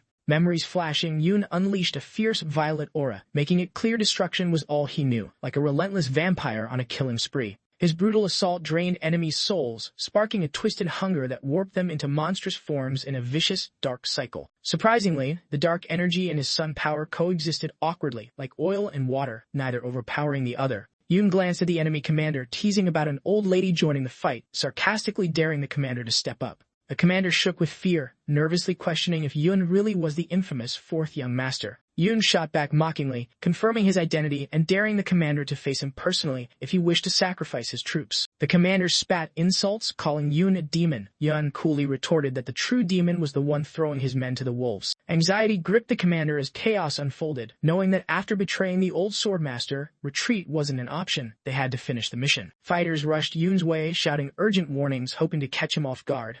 The commander smirked darkly, vowing to unleash everything to end Yoon's fight. Yoon stood his ground with a cold smile, brushing off the attack as mere cowardice. The fighters closed in, yelling commands to bring Yoon down fast and hard. Suddenly, Yoon erupted with raw energy, triggering a massive explosion that rocked the battlefield. With a confident strike, Yoon sent a fierce wave of blood and energy crashing into his foes. Yoon called forth fiery larvae, readying himself calmly for whatever came next. Launching high, Yoon struck with explosive force, shaking the ground beneath his enemies. Landing smoothly, Yoon dodged attacks from every angle, weapon ready and movements sharp. Yoon fought fiercely, expertly parrying and countering with swift, powerful swordplay. Speeding through the fight, he channeled dark energy into a devastating blow that rattled everything nearby. Raising his hands skyward, Yoon drew lightning into his weapon, which crackled as it absorbed the raw power.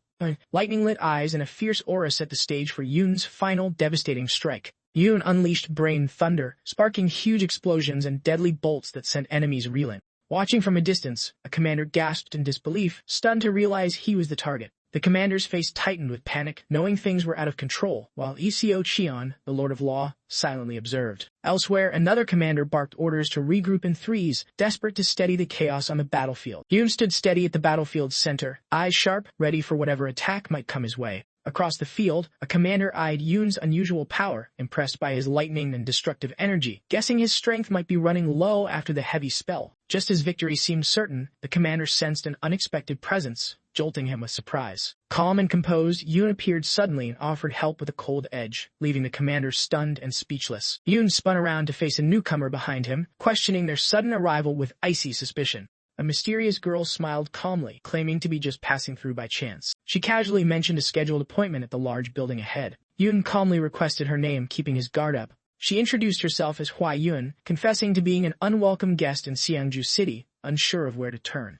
Internally, Yoon doubted the coincidence, sensing her arrival was anything but accidental amid the chaos. Hwayoon read the tension rising and braced herself, ready for the storm ahead. With swift grace, she twirled a long red ribbon, signaling her battle readiness. She offered trust confidently, but Yoon cut through the charm, only wanting to know if she was friend or foe. She smiled calmly, claiming alliance was possible, sparking Yoon's skeptical why. She revealed shared enemies, causing one opponent to remark they'd never targeted a woman like her before. Yoon asked if her contact was atop the tower. She confirmed an unmissable appointment awaited her there. She noted her contact was surely watching the battle and insisted on visiting the Sun Palace's northern region, given its significance. Warriors suddenly blocked Yoon and Hwayoon, naming her Nalan Shu, linked to Bimo Jin. Yoon realized they shared the same goal, with enemies eager to stop them. She smiled, glad he was catching on. Yoon shrugged their alliance off as a mere deal, sarcastically wondering if she feared bloodshed. Hwayoon claimed half the fight, while Yoon took the other half, both ready and oddly impressed with the plan. Yoon launched himself into the fray with full force, as Hwayoon assured she'd handle the rest. A dignitary mused whether Young Yun was the famed master of combat, while Seo Cheon modestly suggested a simpler title, Northern Combat Master. Under the reign, Seo Cheon raised a hand, identifying Yoon as the boy who commands the wind. He warned that the wind carried blood scent, prompting a question about whether Yun was his disciple. Seo Cheon replied he hadn't taught Yoon yet, which brought a relieved smile from the other observer. The silent cloud sect leader, Chung Wai, confidently claimed Yoon's death was certain today, explaining his calm came from not having grown attached to the boy yet. The Northern Combat Master responded coolly, sarcastically questioning if Chang Mui really thought he'd let Yoon fall without a fight. Chang Mui reflected that despite past clashes, he hadn't yet caught up to the Northern Combat Master's skill. He admitted the Northern Combat Master struck only when justified, always on the side of justice. Old wounds lingered, and the bloodshed was far too fresh for anyone to forget so quickly. The Silent Cloud sect aimed for the Flower Realm, while the Sun Palace pursued Southern influence. Both agreed on their separate ambitions from the start. 2 decades passed with no gains, while the insect leader from Jisung surprisingly reached the Flower Realm despite limited power. Chang Mui had endured, hopeful that Ji Chun-hyuk's leadership would change their fate. But Chun-hyuk's grave injury at Yoon's hands crushed those hopes, explaining Chang Mui's. When asked if loyalty to the sect and Yoon kept him, Chang Mui smiled, praising the Northern Combat Master's clarity, and hinted at a gift he had ready. A thunderous lightning bolt cracked above the palace, ratcheting up the tension. Chang Mui claimed his gift would reveal its worth once their bait arrived on the scene. Observing Yoon's fierce battle, Chang Mui admitted he'd granted the young master a bit more time. The Northern Combat Master countered, saying the real gift was a chance to witness the true dawn. He explained the sect leader only approached the Sun Realm, but wasn't the sun itself. Chang Mui, shocked and irate, questioned if the sect leader's Flower Realm status was even real. He nervously wondered if the underestimated Yoon was truly destined for the real Sun Realm. Yoon cut through foes effortlessly, his fierce skill turning the tide. He lifted his sword, brimming with strength, poised for a finishing blow. A thunderous energy blast erupted from Yoon, shaking the battlefield to its core. Standing firm, Yoon glanced skyward, signaling the Northern Combat Master to watch closely. With unshakable confidence, Yoon boldly called out the Northern Combat Master's name. Chang Mui cried out in terror, realizing Yoon was the true prodigy rising amid chaos. Finally, Chang Mui, stunned, asked how long the Northern Combat Master had known Yoon's true potential. Chang Mui quietly questioned if Ji Chun-hyuk's downfall was fate all along. Hwayoon moved like a storm, her long red sleeves sweeping enemies off their feet with surprising power and speed. An enemy leader barked orders, urging everyone to swarm Yoon and capture him before he could do more damage. Yoon responded with a sudden burst of terrifying energy that left attackers frozen, too shocked to react. Moving at a terrifying pace, Yoon left a trail of defeated foes sprawled across the battlefield. A shaken fighter whispered, convinced Yoon was no ordinary man but a demon unleashed. With a cold smile, Yoon advanced, clearly amused that his enemies still clung to empty threats despite their losses. Fear broke through as an enemy pleaded desperately for Yoon to respect the fallen. Ignoring the plea, Yoon struck in a flash, sword glowing with dark energy as he unleashed his feared dark soul blade. One swift strike ended the fight, while Yoon pondered how killing felt like making peace with one's own mortality. Each fallen enemy seemed to fuel Yoon's dark aura, earning him the fearsome title, Master of 1,000 Bloods. Yoon sensed his power nearing its peak and cockily asked his opponent if there were any last words before the end. The opponent stood firm, sword raised, ready to prove that the fight was far from over. Yoon scoffed at the Silent Cloud sect's reputation, barely impressed by their strength this time around. Watching from a distance, a senior leader's expression shifted as the Demon Master's cryptic words finally clicked. The enemy commander grinned fiercely, determined to drag Yoon down with him no matter the cost. Hwayoon offered help, but Yoon refused, choosing to face his foe alone and on his own terms. Yoon recognized the stakes. His opponent had bet his life on the fight, and he'd do no less. Tension thickened as the fighters readied for the final clash, with Hwayoon watching silently from the sidelines. Yoon's eyes burned red with deadly resolve, aiming to finish the battle in one final, crushing strike. The opponent surged forward, slicing through the downpour with fierce speed and determination.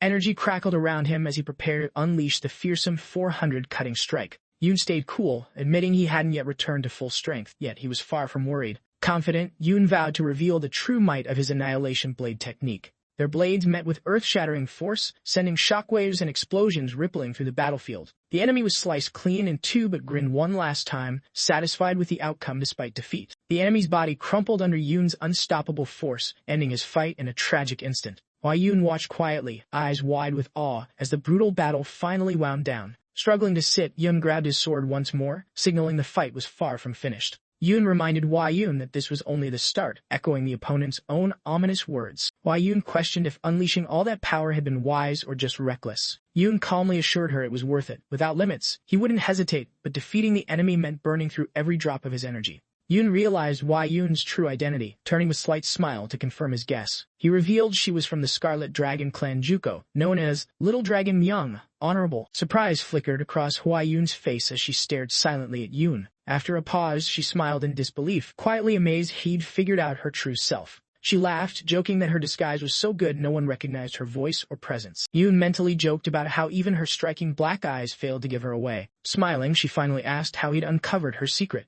Yoon nodded calmly toward a nearby tower, revealing that Bakmujan had shared her secret. Mentioning a meeting with Xiao Guangling, Yoon and Hwayoon set off side by side toward the tower. On the way, Hwayoon asked if Yoon knew Bakmujan well. He answered confidently with a simple yes. Hwayoon speculated silently. If Yoon was Bakmujan's friend, he might be a top Sun Palace disciple, or even the Master's son. Pausing among the scattered bodies, Hwayoon worried aloud if leaving the scene was wise with Guan's soldiers likely close behind. She smiled knowingly, suggesting that if things heated up, the Sword King himself might step in. Yoon raised an eyebrow, surprised to hear the name High Robe. Hwayoon explained it was Sangbok Dongbong Fortress's Sword King, though she doubted he'd bother with such a small skirmish. She warned they had to stay alert. Guam soldiers still chased the Six Kings' power, and this chaos might spark serious trouble. She noted the martial arts upheaval was fueled by Guam fighters, who respected the Six Kings, except of course for the wild card before her. After a pause, Yoon remarked that plenty of cash had changed hands to tidy this mess. Otherwise, the scene would be far worse. With a confident grin, Yoon noted the area was oddly empty and urged they leave fast before taking blame for the chaos. Yoon lingered briefly, eyes fixed on his bloodied sword, the weight of the fight still sinking in. He realized the blood thief technique had sapped his strength, leaving his once limitless power out of reach. A quiet thought came that progress would be slow, and handling the immediate challenges was all he could do for now. He reminded himself their mission was clear: to capture the Blood Demon, a task Hwayoon had dared to pursue deep in enemy lands. As they walked, Yoon questioned the reason behind the capture. She simply noted it was a direct order, no room for debate. When Yoon sought clarity, she named the Scarlet Dragon clan's chief, sensing he wasn't keeping secrets from her. With a teasing smile, she asked about blood on his face. Upon denial, she pondered why Bakmujan had sent her at all. She revealed Bakmujan was acting on the Bowmaster's request, catching Yoon off guard, who connected the name to past battles against the Heavenly Dragon clan. Hwayoon confirmed the Bowmaster was from Bow Fortress, matching what she'd heard about the martial world's shifting powers. Their talk turned to politics. Two main factions ruled now, the Crusaders and the Heavenly Dragon Alliance. She detailed the Crusaders' link to the Ming clan and the Heavenly Dragon Alliance's leadership by the Iron Emperor's Knights and the Eastern Elite Sect. Walking in the rain, Yoon wondered how she stayed loyal to the Sun Master sect. Hwayoon just smiled calmly, hinting they should ask the Cross-Star Master's motives. Yoon expected her curiosity and she laughed, teasing that he must be a kind soul after all. She then shared one undeniable truth about today's martial world. Simply put, the coffin beats all martial arts. Hwayoon stressed that no amount of martyrs could match the might of the 6 royal families. Yoon sighed, noting the martial world was clearly exploited under the guise of the Trisystem. She agreed, pointing out real martial artists had stayed out of the last Great War, earning suspicion and disdain. Yoon vented quietly that strength here was mostly judged by how much blood had been spilled before. Memories of past revenge urges crossed his mind again. He resented those who stood by and did nothing, though he never took action himself. He admitted the only thing he truly did was drown in pain and sorrow. She explained Guan had pulled away from the martial world to govern itself independently. She noted the parallels between Guan's stance and the ongoing Crusaders versus Heavenly Dragon conflict. Yoon seriously wondered who could possibly control the Crusaders in such chaos. She stated that only the Emperor or royal blood could control the Crusaders. She described the Crusaders' leader as a ruthless, power-hungry strategist. That was exactly why her family had dispatched her here. Her family's sharp awareness drove her mission's purpose. Yoon noticed she trailed him because her Scarlet Dragon clan clashed with her own family. She probed if her intel helped. Yoon admitted somewhat, earning her dry, sarcastic sigh. Yoon hadn't expected royal orders to weave into his own strategy. He mused on the political system's survival, realizing factions were deliberately split to weaken power. Deep in thought, Yoon noticed Amshin's absence from the talk, curious about its meaning. Hwayoon bluntly asked if capturing the bleeding beast was allowed. She insisted it was necessary. She requested the red spear, and Yoon promised to consider the request. Yoon was struck remembering the bleeding beast wielded a red spear, resembling his own lost weapon. Realizing his spear might be misused, Yoon knew a confrontation with the beast was inevitable. Beneath moonlit rain, they paused on blood-soaked earth. A voice from a looming building praised Yoon's rare skill, spiking his tension as he sought the speaker's identity. The massive doors burst open, revealing a towering man wreathed in a menacing red aura. He smirked, teasing that beautiful women like her were rare in Songchu. Hwayoon fired back with a cool, sarcastic jab about his equally rare ugliness. He grinned coldly, revealing his massive blade's handle, warning they'd miss his full form if killed now. Yoon knew his power was limited to just 2 Heart of the Sun strikes, raising doubt about beating this foe. Hwayoon's confident smile told Yoon they could handle this together without trouble. The big man sneered, mocking their idea of teaming up against him solo. He called them cowards for not daring to fight him one-on-one. Suddenly, a swarm of men encircled Yoon and Hwayoon, turning the odds sharply against them. The suffocating aura and smell of black blood spiked their unease, baffled by the sudden reinforcements. Hwayoon urged Yoon to stay behind as they faced danger. Escaping alone might be easy, but not with him around. Yoon pushed back, finding her confidence a bit too bold when it came to protecting him.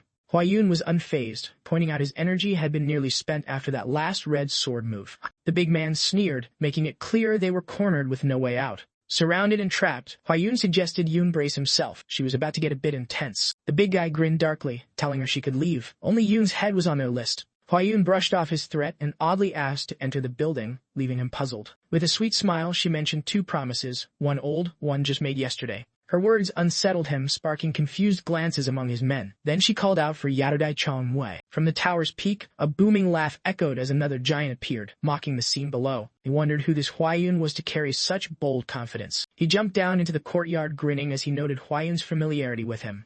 Hwayoon confirmed their connection, dropping the bomb that she was Lai Guang's daughter, stunning the crowd. She declared her arrival was to honor a long-standing promise with Chungmoy. Without hesitation, the big man charged into the courtyard's center. His massive spear ready, he prepared to clash. A heavy silence followed his entrance, tension thick among the onlookers. He planted himself in the courtyard, poised for a fierce showdown. Once, Lai Guang, the luminous dragon tiger, intimidated foes with his glowing sword held high. Opposite stood Yato Daryang, Black Cloud Society's left blade king, proudly brandishing a colossal blade. Yato hinted the conflict's roots ran deep, signaling complexities beneath the surface. Muyi's fury flared instantly at the name Guang, demanding a repeat with sharp menace. From the shadows, a girl revealed Guang had slaughtered her master and entire squad, including Master Chao. Hwayoon's anger boiled over, labeling Guang a scoundrel with no disguise. Muyi stepped up, mockery dripping as he joked about Guang having a mistress for the first time. Hwayoon shot back firmly. No mistress, but Li Guang's daughter, plain and clear. He laughed sarcastically, convinced his eyes were playing tricks, while his men jumped in to mock Hwayoon's bold claim. His crew scoffed, insisting she didn't resemble his daughter, ridiculing her with open disdain. Hwayoon held firm despite their jeers, which only grew louder, questioning her sanity. She smiled calmly and threw a subtle jab at Qian Miuyi, asking if fear was creeping in. She accused him of cowardice and backstabbing once battles ended and vigilance dropped. The warrior bristled, confused and angry, dismissing her as a noisy troublemaker. His men exploded in anger, defending their master's honor and denying any betrayal, even invoking their fallen spiritual father. Another shouted for Hwayoon's immediate death, labeling her arrogant and unworthy of life. Muyi's rage peaked as he readied himself to strike Hwayoon down. From afar, Yoon thought Hwayoon had lost it and worried how fast things were spiraling. He mused the Master of Law should have ended this clash early, wondering if Behemoth was quietly enjoying the chaos. Behemoth stayed cool, explaining his hands were tied by orders from Northern Lord Mosin. The Master of Law insisted the battle remain untouched, commanding respect above all else. Muyi's fury deepened, seeing Hwayoon as a direct threat to his family and master's legacy. Hwayoon stood fierce and unshaken, ready to meet the danger head-on. The battlefield roared back to life with swords clashing and fierce combat sounds. Li Guang flashed forward with his glowing sword, striking with lightning-fast precision. His masterful strikes threw enemy ranks into disarray and chaos. Yado Daryang retaliated fiercely, diving down with a blazing strike aimed straight at Guang. The fiery blow exploded violently, stunning everyone nearby with its sheer force. One fighter grimly noted the battle was just history on repeat, an endless cycle. The decisive clash ignited with brutal speed, leaving all on edge, waiting for the outcome. Yado Daryang lunged with force, sword swinging fast enough to whip up a gust of wind. Li Guang barely dodged, retreating swiftly as the strike carved a deep scar into the earth. Recovering instantly, Li Guang readied a stronger attack as his opponent tightened up for the block. Li Guang's body shimmered with a blue glow, his power radiating as he surged forward for another strike. Yado Daryang blinked in shock, suddenly aware this fight was way tougher than anticipated. A confident smirk spread across his face, clearly enjoying the challenge despite the rising stakes. The smirk faded fast as Li Guang's fierce energy closed in, catching him off guard. They locked eyes, a brief but fierce pause as both measured their next moves. Yado Daryang tightened his grip, charging up for a powerful counterstrike. Their blades crashed with explosive force, lighting up the arena and whipping up a wild storm. Nearby, a bald man crouched nervously behind a tree, whispering prayers as fear gripped him. Muyi's eyes never left the fight, where each strike grew deadlier by the second. Shaking, he tried recalling the northern Mo region's location and his master's order to find Bimojang. A sudden noise behind him froze him in terror, forcing a frantic turn. A sword stabbed brutally into Yado Daryang's side, blood erupting in a shocking, sudden strike. Li Guang stayed steady as Yado Daryang collapsed, fatal wounds spilling before Muyi's horrified gaze. Dropping his sword with a weary sigh, Li Guang admitted his strength was spent. Muyi trembled, whispering disbelief that his master could fall so helplessly. Alone amid the metallic scent of blood, Li Guang gasped for air, the fight finally over. Without warning, Muyi burst from behind, shouting and lunging desperately at Li Guang. Fueled by rage, Muyi attacked fiercely, vowing to avenge his fallen master. Furious, Muyi demanded how Hwayoon knew every detail despite the body's disappearance. Hwayoon met his glare calmly, admitting uncertainty about how much Muyi truly understood. A dark, fierce aura flared from Muyi as he vowed to destroy any threat, preparing to strike. Hwayoon quietly challenged him, questioning if he'd even deny the accusation. Muyi dismissed the question coldly, calling it beneath his notice. Brandishing his weapon, he insisted it was obvious Li Guang never had a daughter like Hwayoon. Hurt by the words, Hwayoon paused briefly, softly repeating the painful truth. He has no daughter. Yoon stood silently next to Hwayoon, quietly wondering if it was finally her turn to take center stage in battle. Without hesitation, Hwayoon shed her cloak, steeling herself for the fight that was about to unfold. Yoon's face grew serious, sensing the heavy pressure now aimed squarely at him. Memories flickered of a red banner waving fiercely, a symbol Yoon believed must never touch the ground. The banner slammed down with a thunderous crash, but the Heavenly Northern Commander's standard remained proud and unbroken. A banner-bearer approached Yoon, asking if the battle was truly won. Yoon's victorious smile confirmed their triumph, addressing the warrior as Chung-am. Chung-am's smile beamed, grateful for the hard-earned victory. Yoon recalled Chung-am with respect, noting his sacrifice in carrying the banner instead of wielding his full strength. The grand heavenly storm art, a fierce technique crafted for this battle, flashed in Yoon's mind. Watching closely, Yun pondered if fate tied these events together, remembering Hwayoon's secret name, Scarlet Dragon. Thoughts of Hwayoon and their intertwined destiny stirred, questioning if fate had led them here. Suddenly, Hwayoon surged forward, her long red sleeves whipping through the air in a fierce surprise attack. Her powerful strike unleashed energy so fierce it pushed the giant opponent back. Calm but firm, Muyi reminded her that martial arts demand peak effort. Anything less invites collapse. From afar, Yoon worried. Hwayoon's strength was impressive, but still only a fraction of Li Guang's. Hwayoon pressed on, determined to end it with this technique, no matter the price. Muyi grinned, confident victory was within reach if he could just hold steady a bit more. With renewed resolve, Hwayoon attacked again, ready to make every moment hell for her foe. The enemy blocked her strike, taunting her youth and inexperience loudly. Then, unexpectedly, Hwayoon's technique hit hard, leaving the opponent stunned. Muyi was slammed airborne by her strike, a clear sign she held the upper hand. Yoon's breath caught, heart racing as he realized he'd been ready to run if things went south. He noted how Hwayoon's red sleeve style made up for her lack of raw power, leaving him curious about her true skill. Muyi fell to his knees, pain searing through him as his men shouted in alarm. Wincing in pain, he barked orders for his men to fall back, warning them to keep their distance. Struggling to stand, he grudgingly acknowledged Hwayoon's unexpected strength, surprised a woman could fight like that. Hwayoon's cold glare made it clear she planned to end him, having already survived far worse in the forest. Muyi blinked in disbelief, confused by her claim that the forest held survivors. He insisted it was empty. Ignoring his men's warnings, he stubbornly pushed forward, determined to kill Hwayoon immediately. His men pleaded it wasn't worth the risk, but he was set on his path, deaf to reason. Muyi paused to question if everyone nearby was truly an ally, trying to read the battlefield better. From afar, a nervous soldier warned that the northern combat master loomed above, cloaked in ominous dark energy. Muyi shrugged off the warning, confidently insisting everything was under control. Suddenly, Seo Cheon's face went pale as he urgently ordered Yun to flee, catching him completely off guard. Black energy swirling, Muyi launched at Hwayoon with superhuman speed, fueled by a strange power. A terrifying purple aura burst around him, signaling the use of a forbidden and dangerous technique. The aura spread monstrously, revealing strength that pushed far past any human boundary. Muscles bulged and twisted grotesquely, bones cracking audibly as his body transformed. Yoon's concern deepened, recognizing the Western Chain Curse, an ancient forbidden spell used to control slaves and beasts. The man chuckled darkly, muttering sarcastically about the long wait, his eyes burning with dreadful energy. Horrified, Hwayoon stepped up, desperate to stop him after realizing the forbidden madness charm was in play. Muyi smirked mockingly, confessing he'd hoped to avoid the technique but now claimed it was her time to die. Leaping high, he dove at Hwayoon, screaming fiercely, aiming a deadly blow. Hwayoon swung her long red sleeves fast, trying to block the incoming strike. His immense power shattered her defense without effort. She crashed hard to the ground with brutal force. Injured badly, Hwayoon hit the ground as the man taunted her weakness despite all her boasts. Furious, she challenged him, questioning how many lives he'd taken to master that cruel charm. Muyi smiled confidently at Yoon, warning his turn was next after Hwayoon. Yoon's chest flared with solar energy, readying for battle. Muyi's wicked smile revealed sarcastic praise for Yoon's bravery, joking he wished they'd crossed paths sooner. Yoon stayed calm and confident, silently declaring their earlier meeting would mark Muyi's last day. The man grinned, clearly enjoying Yoon's boldness and admitting he had guts to match. Yoon quickly identified the opponent's spell as a weak, low-tier madness curse, inwardly scoffing at the outdated trick. Muyi sneered, calling Ji Chunhyuk arrogant but weak, telling Yoon to hold on a bit longer. He mockingly gestured at Hwayoon on the ground, declaring her time had come.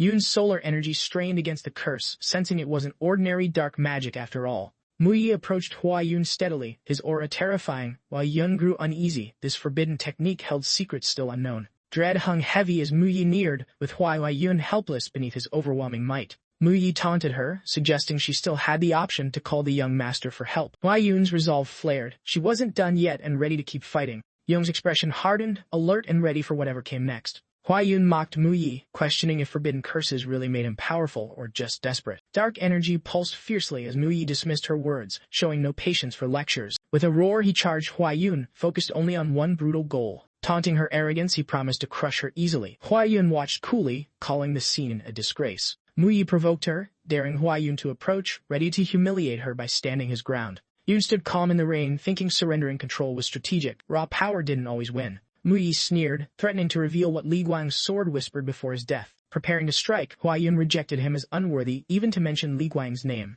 Muyi's terrifying smile revealed a cruel truth she had already lost to the former general. Hwayoon cried out, invoking her father's legacy as northern general, but Muyi cut her off sharply. In desperation, Hwayoon called out urgently for the guard's help. Muyi explained to Mokori how the warrior army's strength once was unbeatable, doubting Li Guang's worth if he wasn't top tier. Hwayoon confidently insisted Li Guang's story was exceptional, not ordinary at all. Doubt crept into Yoon's mind about Li Guang's status, only for the opponent to mock the idea that an average fighter could be called a general. Memories of Li Guang and Changgong's mysterious disappearances stirred suspicion, casting doubt even on the old army leadership. Muyi's confident smile declared Hwayoon had enough time to recover. Now it was showtime. Drawing on her father's martial legacy, Hwayoon summoned every ounce of strength, determined to end this fight.